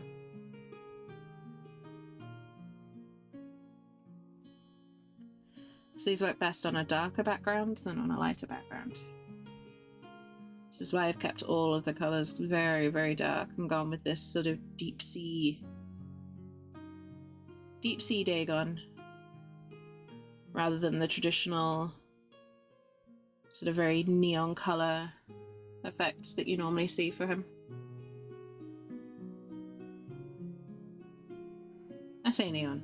Usually you see Dagon in very nightmarishly bright colours. Yeah, I think black and neon pink and neon blue, cyan, that kind of colour scheme. You know, bright orange. So mine's a little more subdued in a way. But I hope you can see that iridescence already showing. I love the look of this. That purplish sheen. Just that very subtle shift when you look. I just thought that would look really cool.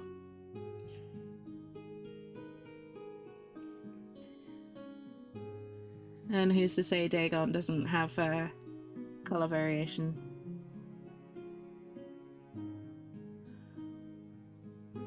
Maybe occasionally he wants to wear something that's not neon.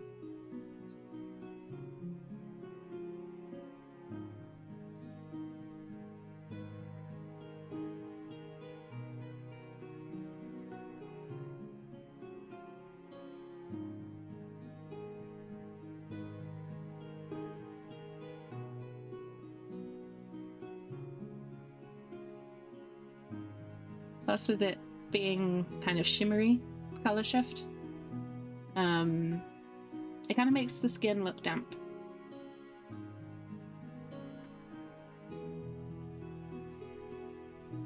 And I hope that shows on the camera too.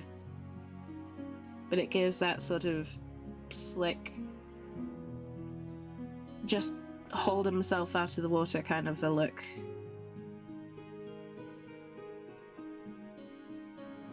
Which again is great. It's great for what I wanted to achieve with this.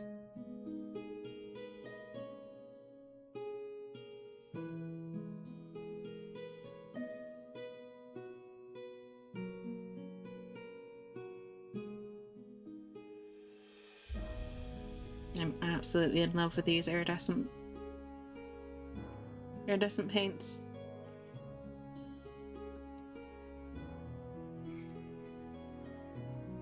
Enjoy the lurk, Indy. I appreciate the support. I hope you enjoy your lurk. Enjoy the rest of your food.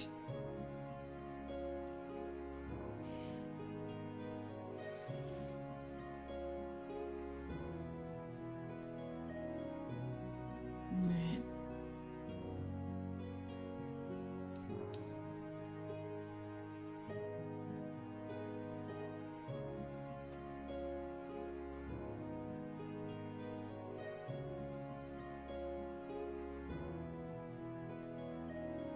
There we go. Iridescent Dagon coming to life in front of our eyes.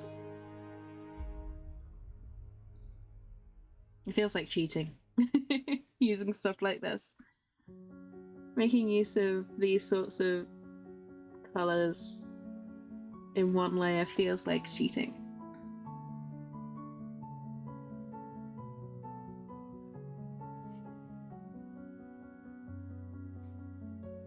And again, I felt the same way about contrast paints when they first came out. They felt like cheating. Just the effect they had on the models being so strong. And so instant.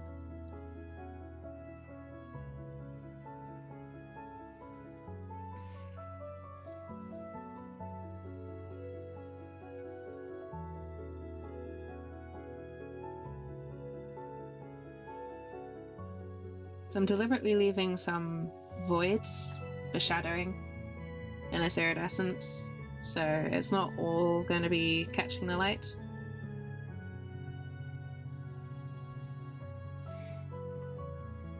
I've just found when you do that, it kind of makes the shadows look that little bit more heavily emphasized.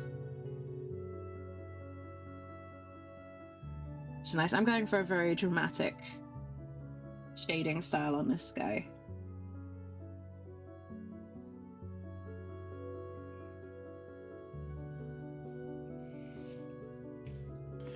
Again, I want that sort of unrealistic quality to it, almost dreamlike quality to the color schemes if I can get it. Yeah, he's an eldritch abomination, not of this world, not bound by our mortal laws.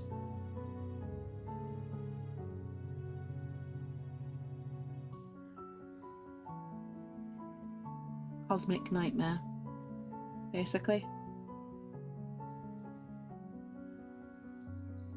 So if he's gonna have a dramatic shadow, I'm gonna give him one.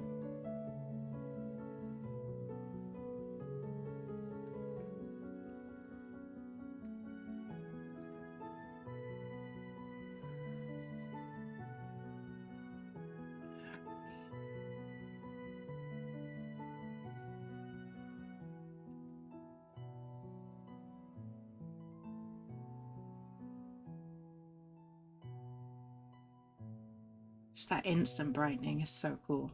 It's such a cool effect. I need a bit more paint.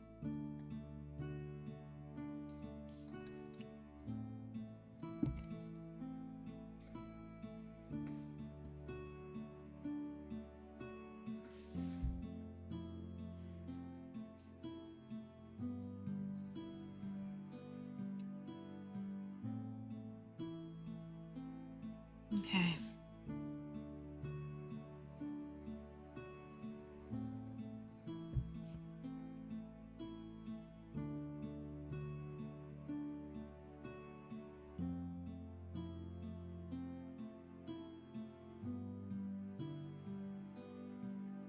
I'm just taking this all the way down this leg as well. Making sure I don't miss any obvious bits.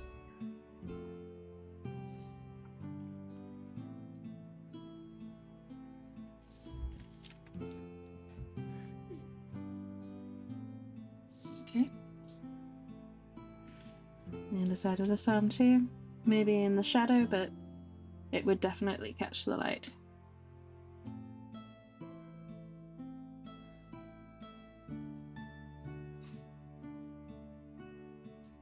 I'm just leaving a small gap, maybe a couple of millimeters between each section of muscle, basically. And that should give that sort of very strong shadowed effect that I was talking about.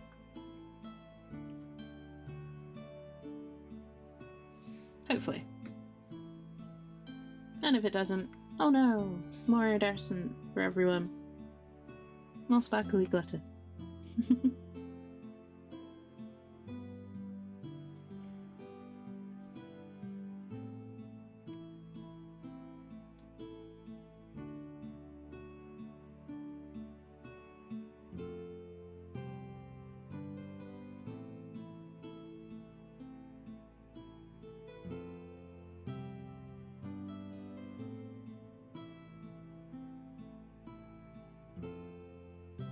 There we go.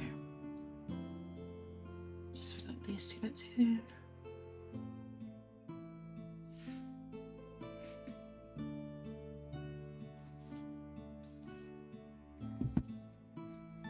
All of a sudden,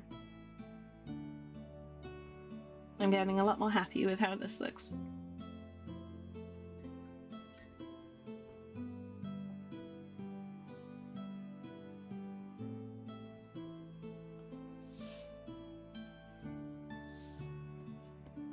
Tail as well. Tail gets the same treatment. I have to be a lot more careful with how I paint the tail. With this iridescent stuff.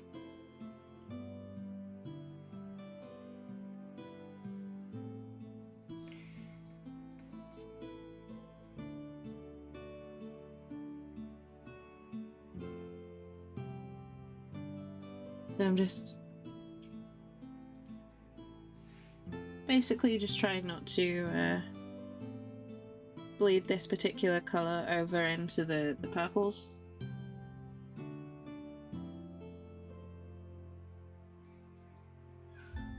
Because these paints have a very different reaction depending on the colour you paint over. And the purples, I have a different colour in mind.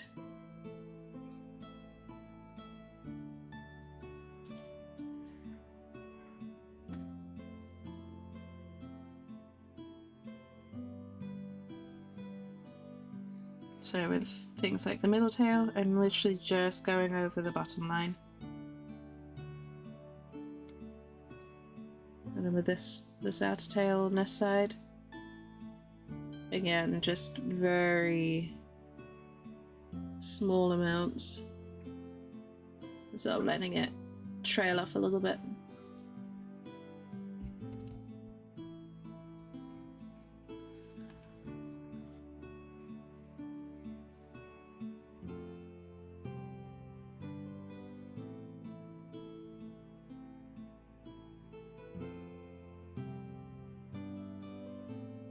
This particular colour shift blend, iridescent blend, has got purple and blues, which is great for the body, great for a dark blue or black base, but I'm actually going for a lighter, brighter colour for these floaty, thin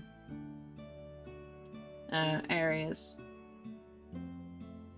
And I want that sort of silvery effect to sort of give these the impression of being more translucent. So I want a less solid colour behind it, in a way.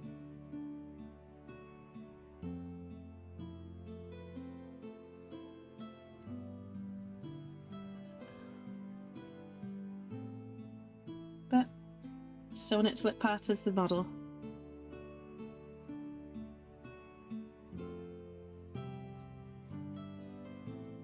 So that tail's going to attach on here.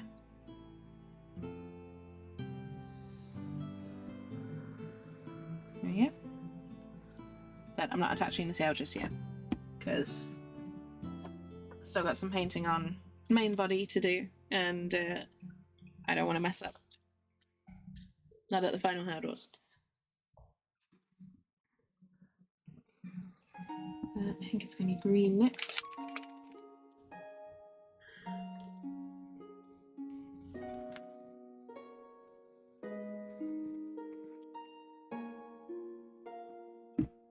So this is the green, silver and blue colours that I'm using for the back.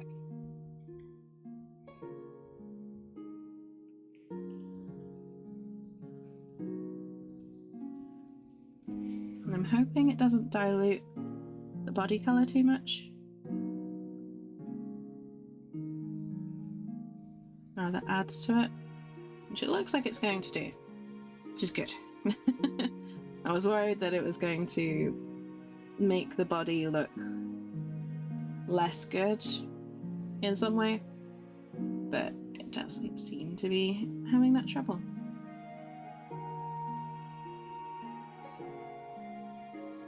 Which is cool.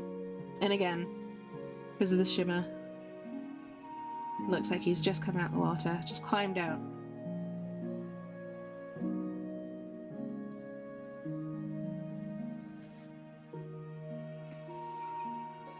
Freshly landed on a beach.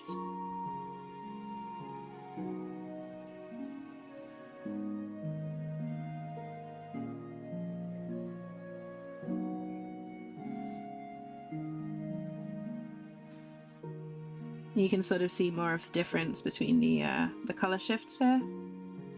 So where the blue sections have got more of that purple showing, which is more silvery green overall, which is really nice. It's really cool, and I love how sharply the red eyes contrast now.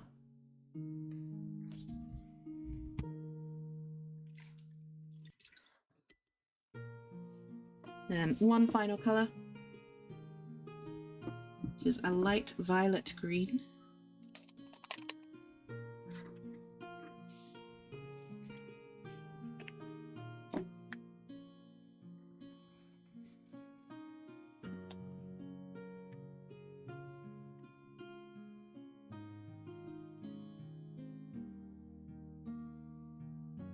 And this is for the purple fin areas. So I kind of want the fins to very much tie everything together. So I want hints of green, I want hints of silver and blue, but I still want them to be purple. This is the best option.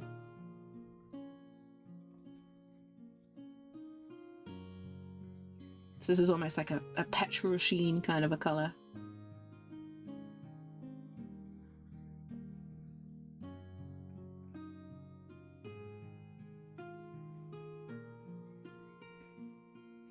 I'm hoping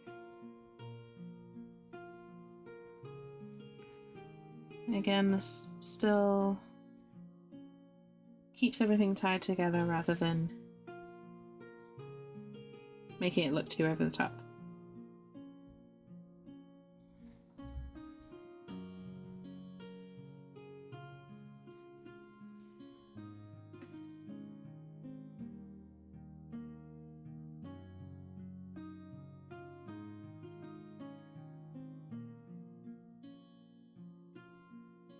Because of the light at the moment, it looks extremely green, but I know it will die down to more of a purplish colour once it's kind of a bit more dry. I love how that green looks though on those back. Look at this. gorgeous. Definitely what I was hoping for. It's good. Very reassuring.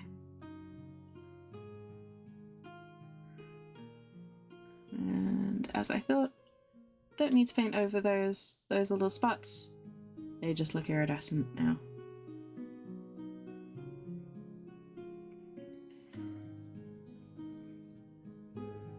I think I'm actually going to leave these dark spots, actually just leave them black. Just plain black. As a contrast. Just a flat matte black in amongst all the iridescence.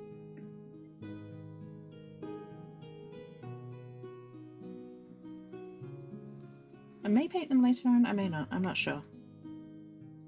But I kind of like the contrast of that flat colour amongst all this shimmering, changing, shining look.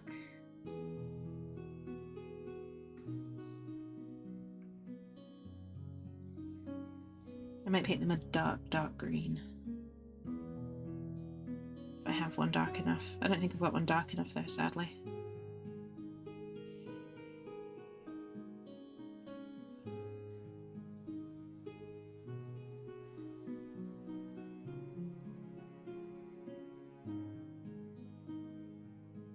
Okay, I'm trying to be quite gentle with the model, the tails at least.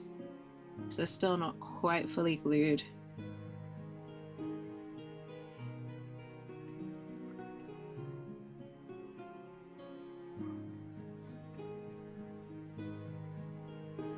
So it looks like they're jiggling around a lot. It's more because I'm letting the impact of the brush kind of push the model away from me a little bit, rather than holding it firm. I'm holding it very, very loosely in my hand, so I don't strain the joins too much.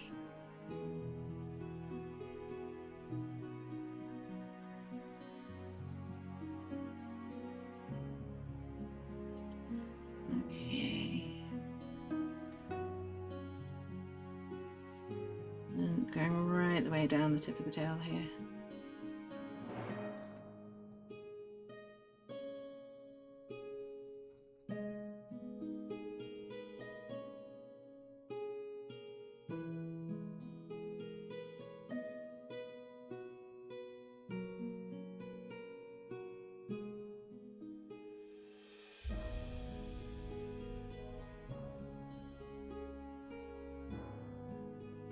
Okay.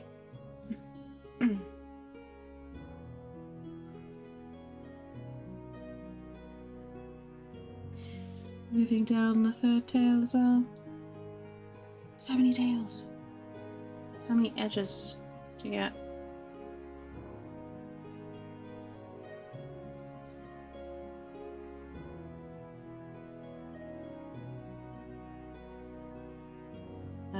Next I need to get the ridge up top. And along the edge here too. Now we can flip. You need to go right the way at the back here, and then move along. So at the back it's kind of a lighter coat, but when you move along more into the light, you need to have a heavier coat.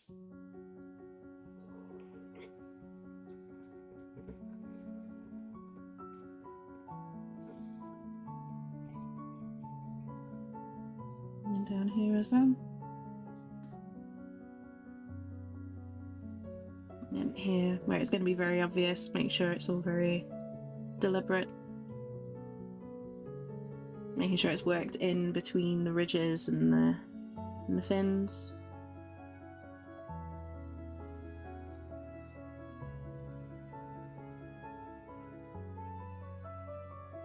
Okay.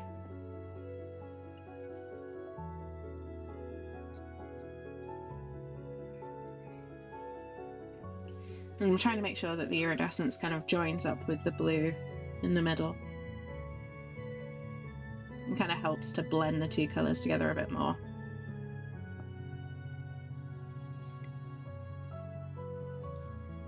Okay, and then go right the way to the tip and work back. You join up with where you were before. Make sure it's one continuous line, basically. And then here, sort of dry brush in between, and then get more heavily involved when you've not got the other tail pressing against it.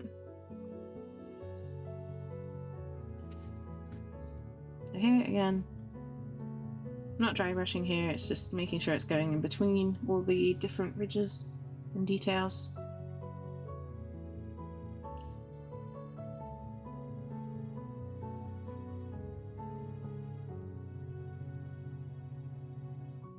And that greenness sort of really helping to pinpoint where the iridescence is going, which is nice. But I do need a little more. Green, silver, blue. That's the one I need.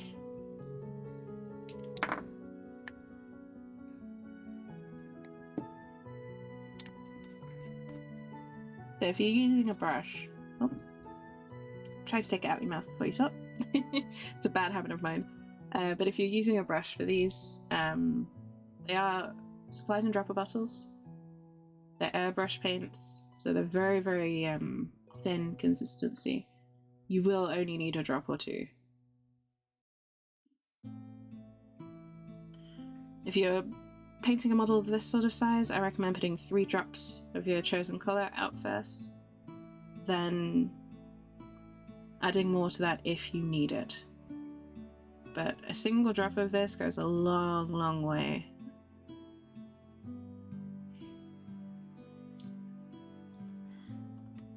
So, don't be hasty. To paraphrase an infamous ent.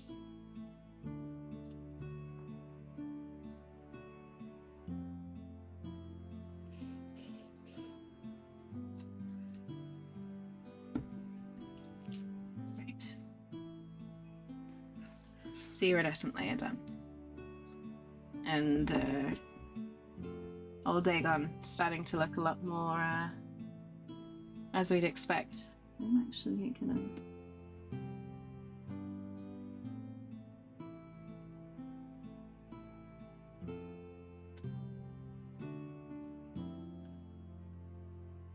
so we'll lay those but leave the eyes open. Because reasons. Alright. Is that yellow dry? Looks like it.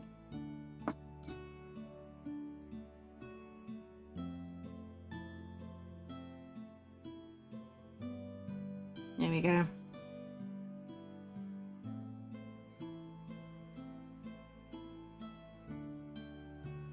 Third and final layer of yellow, and suddenly it's all starting to come together.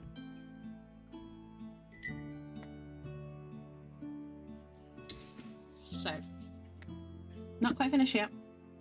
We've got assembly to do, but before I get onto that, let us see if I can do this. So, we'll bring our base back in.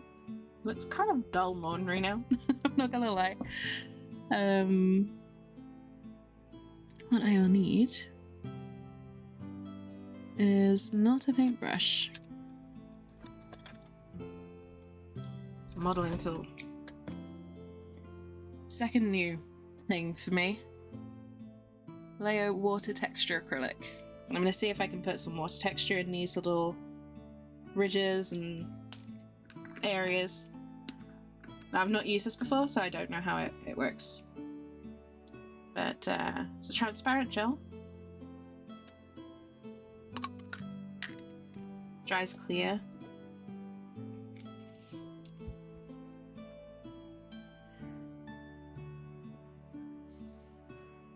So I'm just gonna kind of slide it on into here, I guess.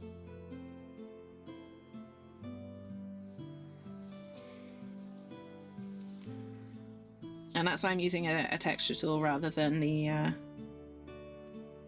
paintbrushes because I feel like it would probably ruin a paintbrush if I tried to brush it on.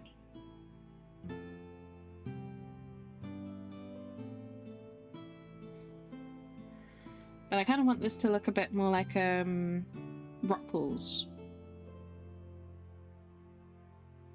So I'm trying to add this sort of watery effect, and I'm hoping it works.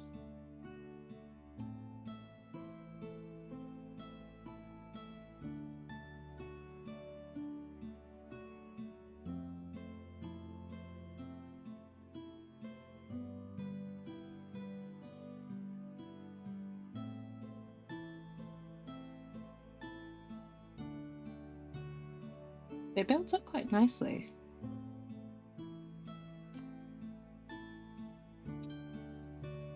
It sort of builds on itself quite well, which is nice.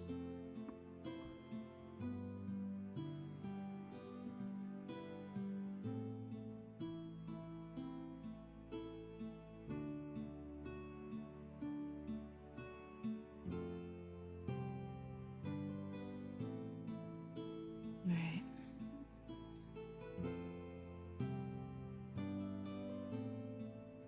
I'm just going over here.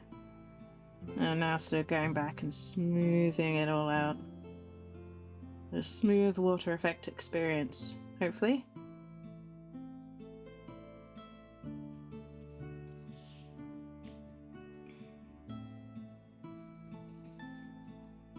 Now, I know it looks like a mess right now. And I'm a little scared, I'm not gonna lie. I'm a little bit sort of sat here like, oh, have I just ruined my model? But I'm gonna have a little bit of trust and a little bit of faith in the process. This will take about 24 hours to dry out fully.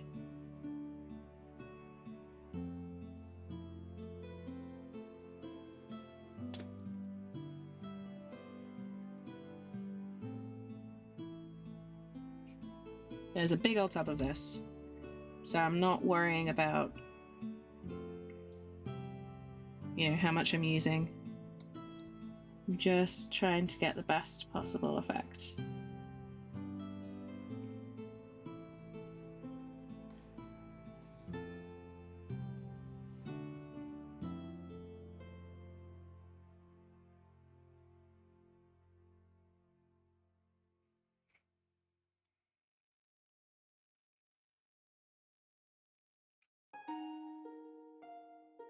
And then a little bit here.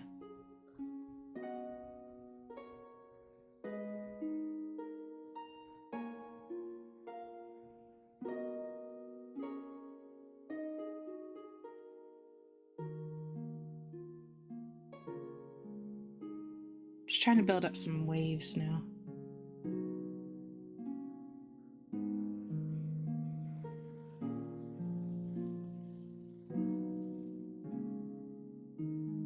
I'm sort of layering it on and then sort of letting it flick up.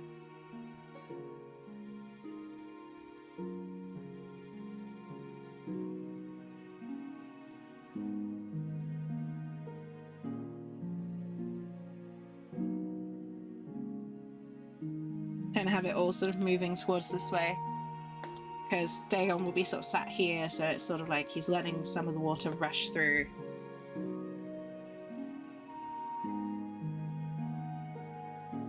Sort of thinking about how the water would move.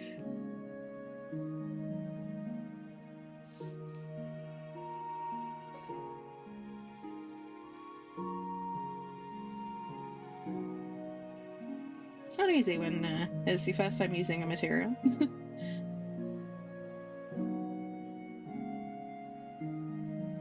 It kind of feels like kind of feels like glue in a way. Brushed glue. Like almost a gel or a glue or something like that. I'll make sure I clean this tool thoroughly.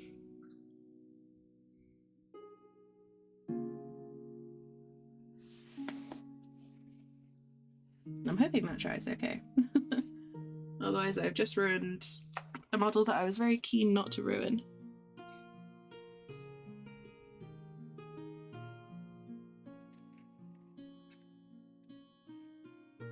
Okay. Alright. Last stage. It's gonna look a little weird with that still drying. But slide the tail on.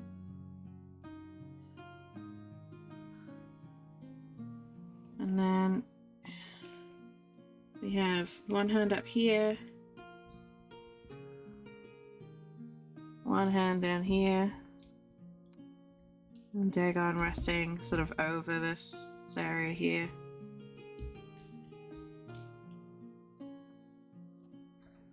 One up, one down.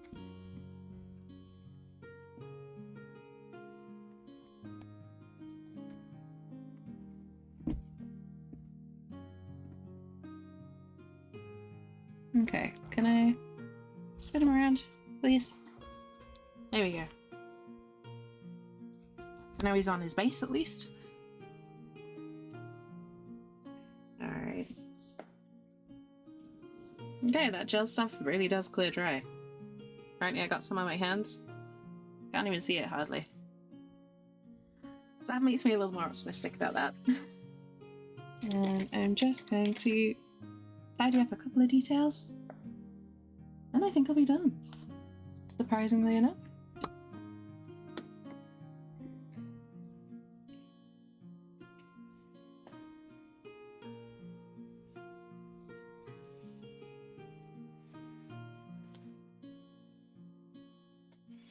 I'm just going over a couple of spots I missed previously.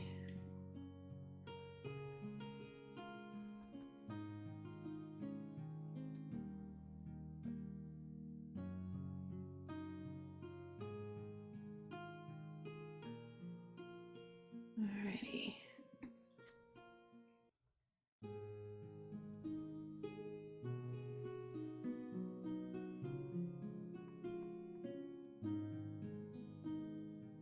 And one section here as well, I think.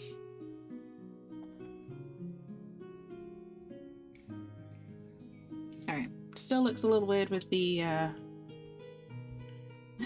water effect drying. But that will, like I said, that will take 24 hours to dry. And then I'll put photos up so you all can see it.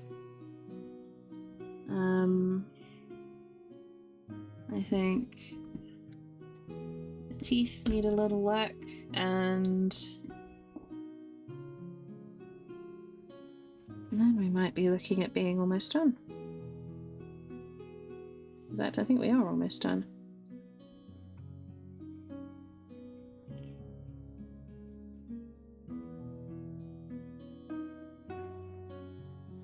It's strange, when I work with Reaper Minis, I always seem to paint them way quicker than I expect to.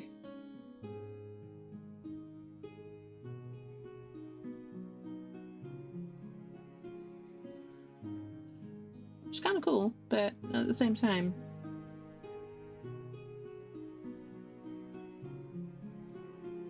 it means shorter painting streams with these guys.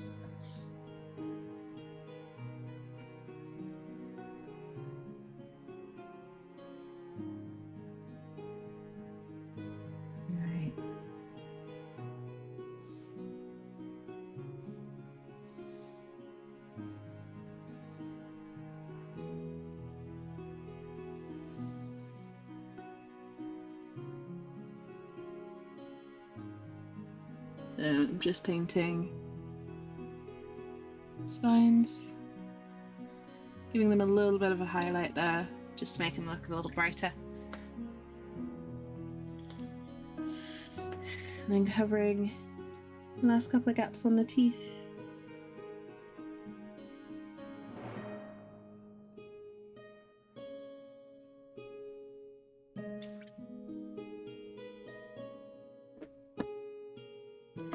Final detail.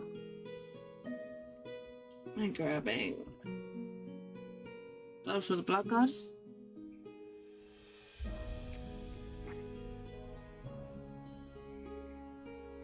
So this is usually used as a blood effect paint. But in this case, I'm using it for the eyes. So the eyes will dry shiny, giving that lifelike glisten to them.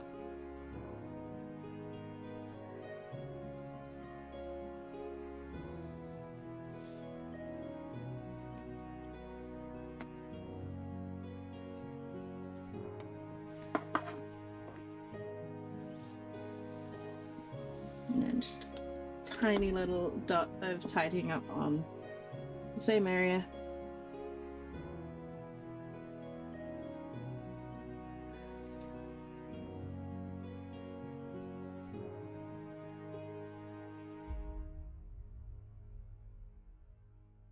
Just bringing that shape back into focus.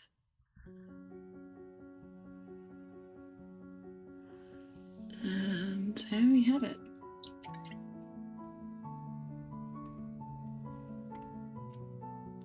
I think I'm going to call that finished.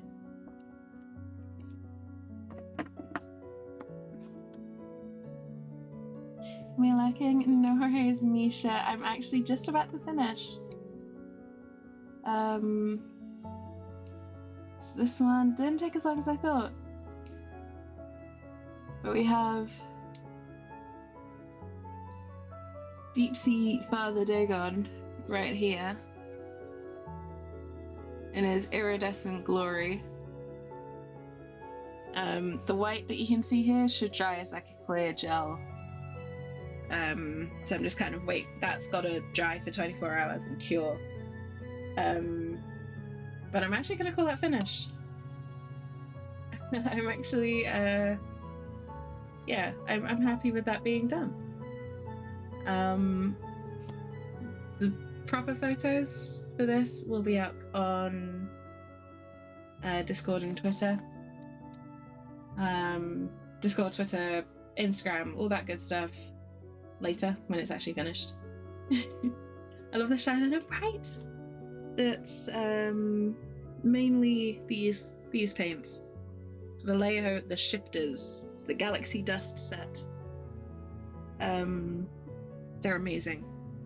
They're absolutely incredible. Did so much more of the work than I intended. But yeah, I am going to leave that there for today, I think. So this is a final stream for the WWF charity stuff. So after this stream, it will go back to normal. We're at 1,232. You have them? Oh, excellent! If you've used shade paints, they've got a very similar texture to shade or air paints. You'll only need a drop or two for most models, so yeah. I really recommend them. They look gorgeous. Absolutely stunning. But yes, today was the last day, so after the 12 hours Friday, and today that's the last of the fundraising for this round. I'm sure there'll be more fundraising with WWF in the future.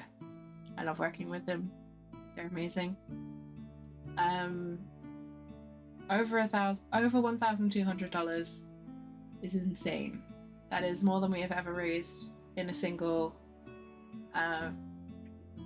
campaign. I'm going to call it a campaign. I don't know what else to call it. So that is incredible. Misha, adding even more to it. Over $1,250. Thank you so much.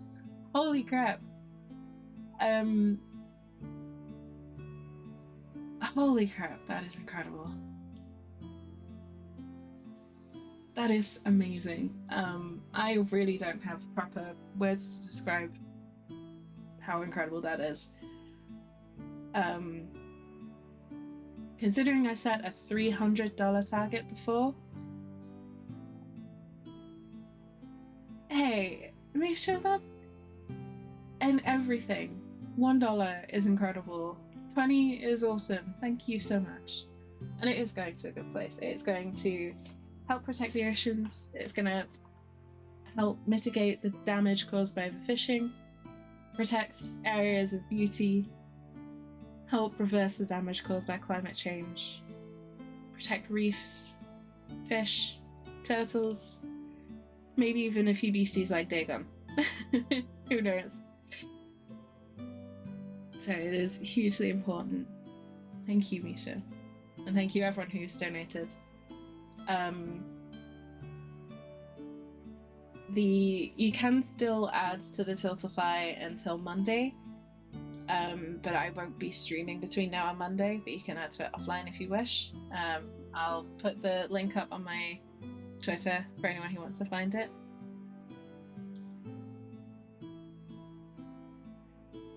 David is... oh, okay. My man David is a guy at WWF. Awesome. That is awesome. I'm involved with the live streamers team mostly. But that is really cool, Misha. I didn't know that you knew him. But yeah, as of the end of the 12-hour stream, we were the top individual fundraiser. So we'd raised more as an individual community than multiple communities put together in teams. So I am hugely proud of all of you guys. Thank you so much. I am going to end the stream here because I need to go get some food before I start getting all emotional. David Attenborough is a hero. He is an absolute hero. If anyone wants to see the kind of work that this goes into, watch Breaking Boundaries on Netflix. That's the shit that we're trying to stop with these streams. That's the shit that we're trying to reverse. That's the science. I'm gonna go get some rest. I'm gonna go get some food. I'm gonna stop blabbering on. Thank you all so much. Your generosity, your time, your company. I appreciate you all very much. I hope you all have a wonderful day wherever you are in the world. Take care of yourselves. Stay safe. And I'll see you all very soon. Bye for now, folks.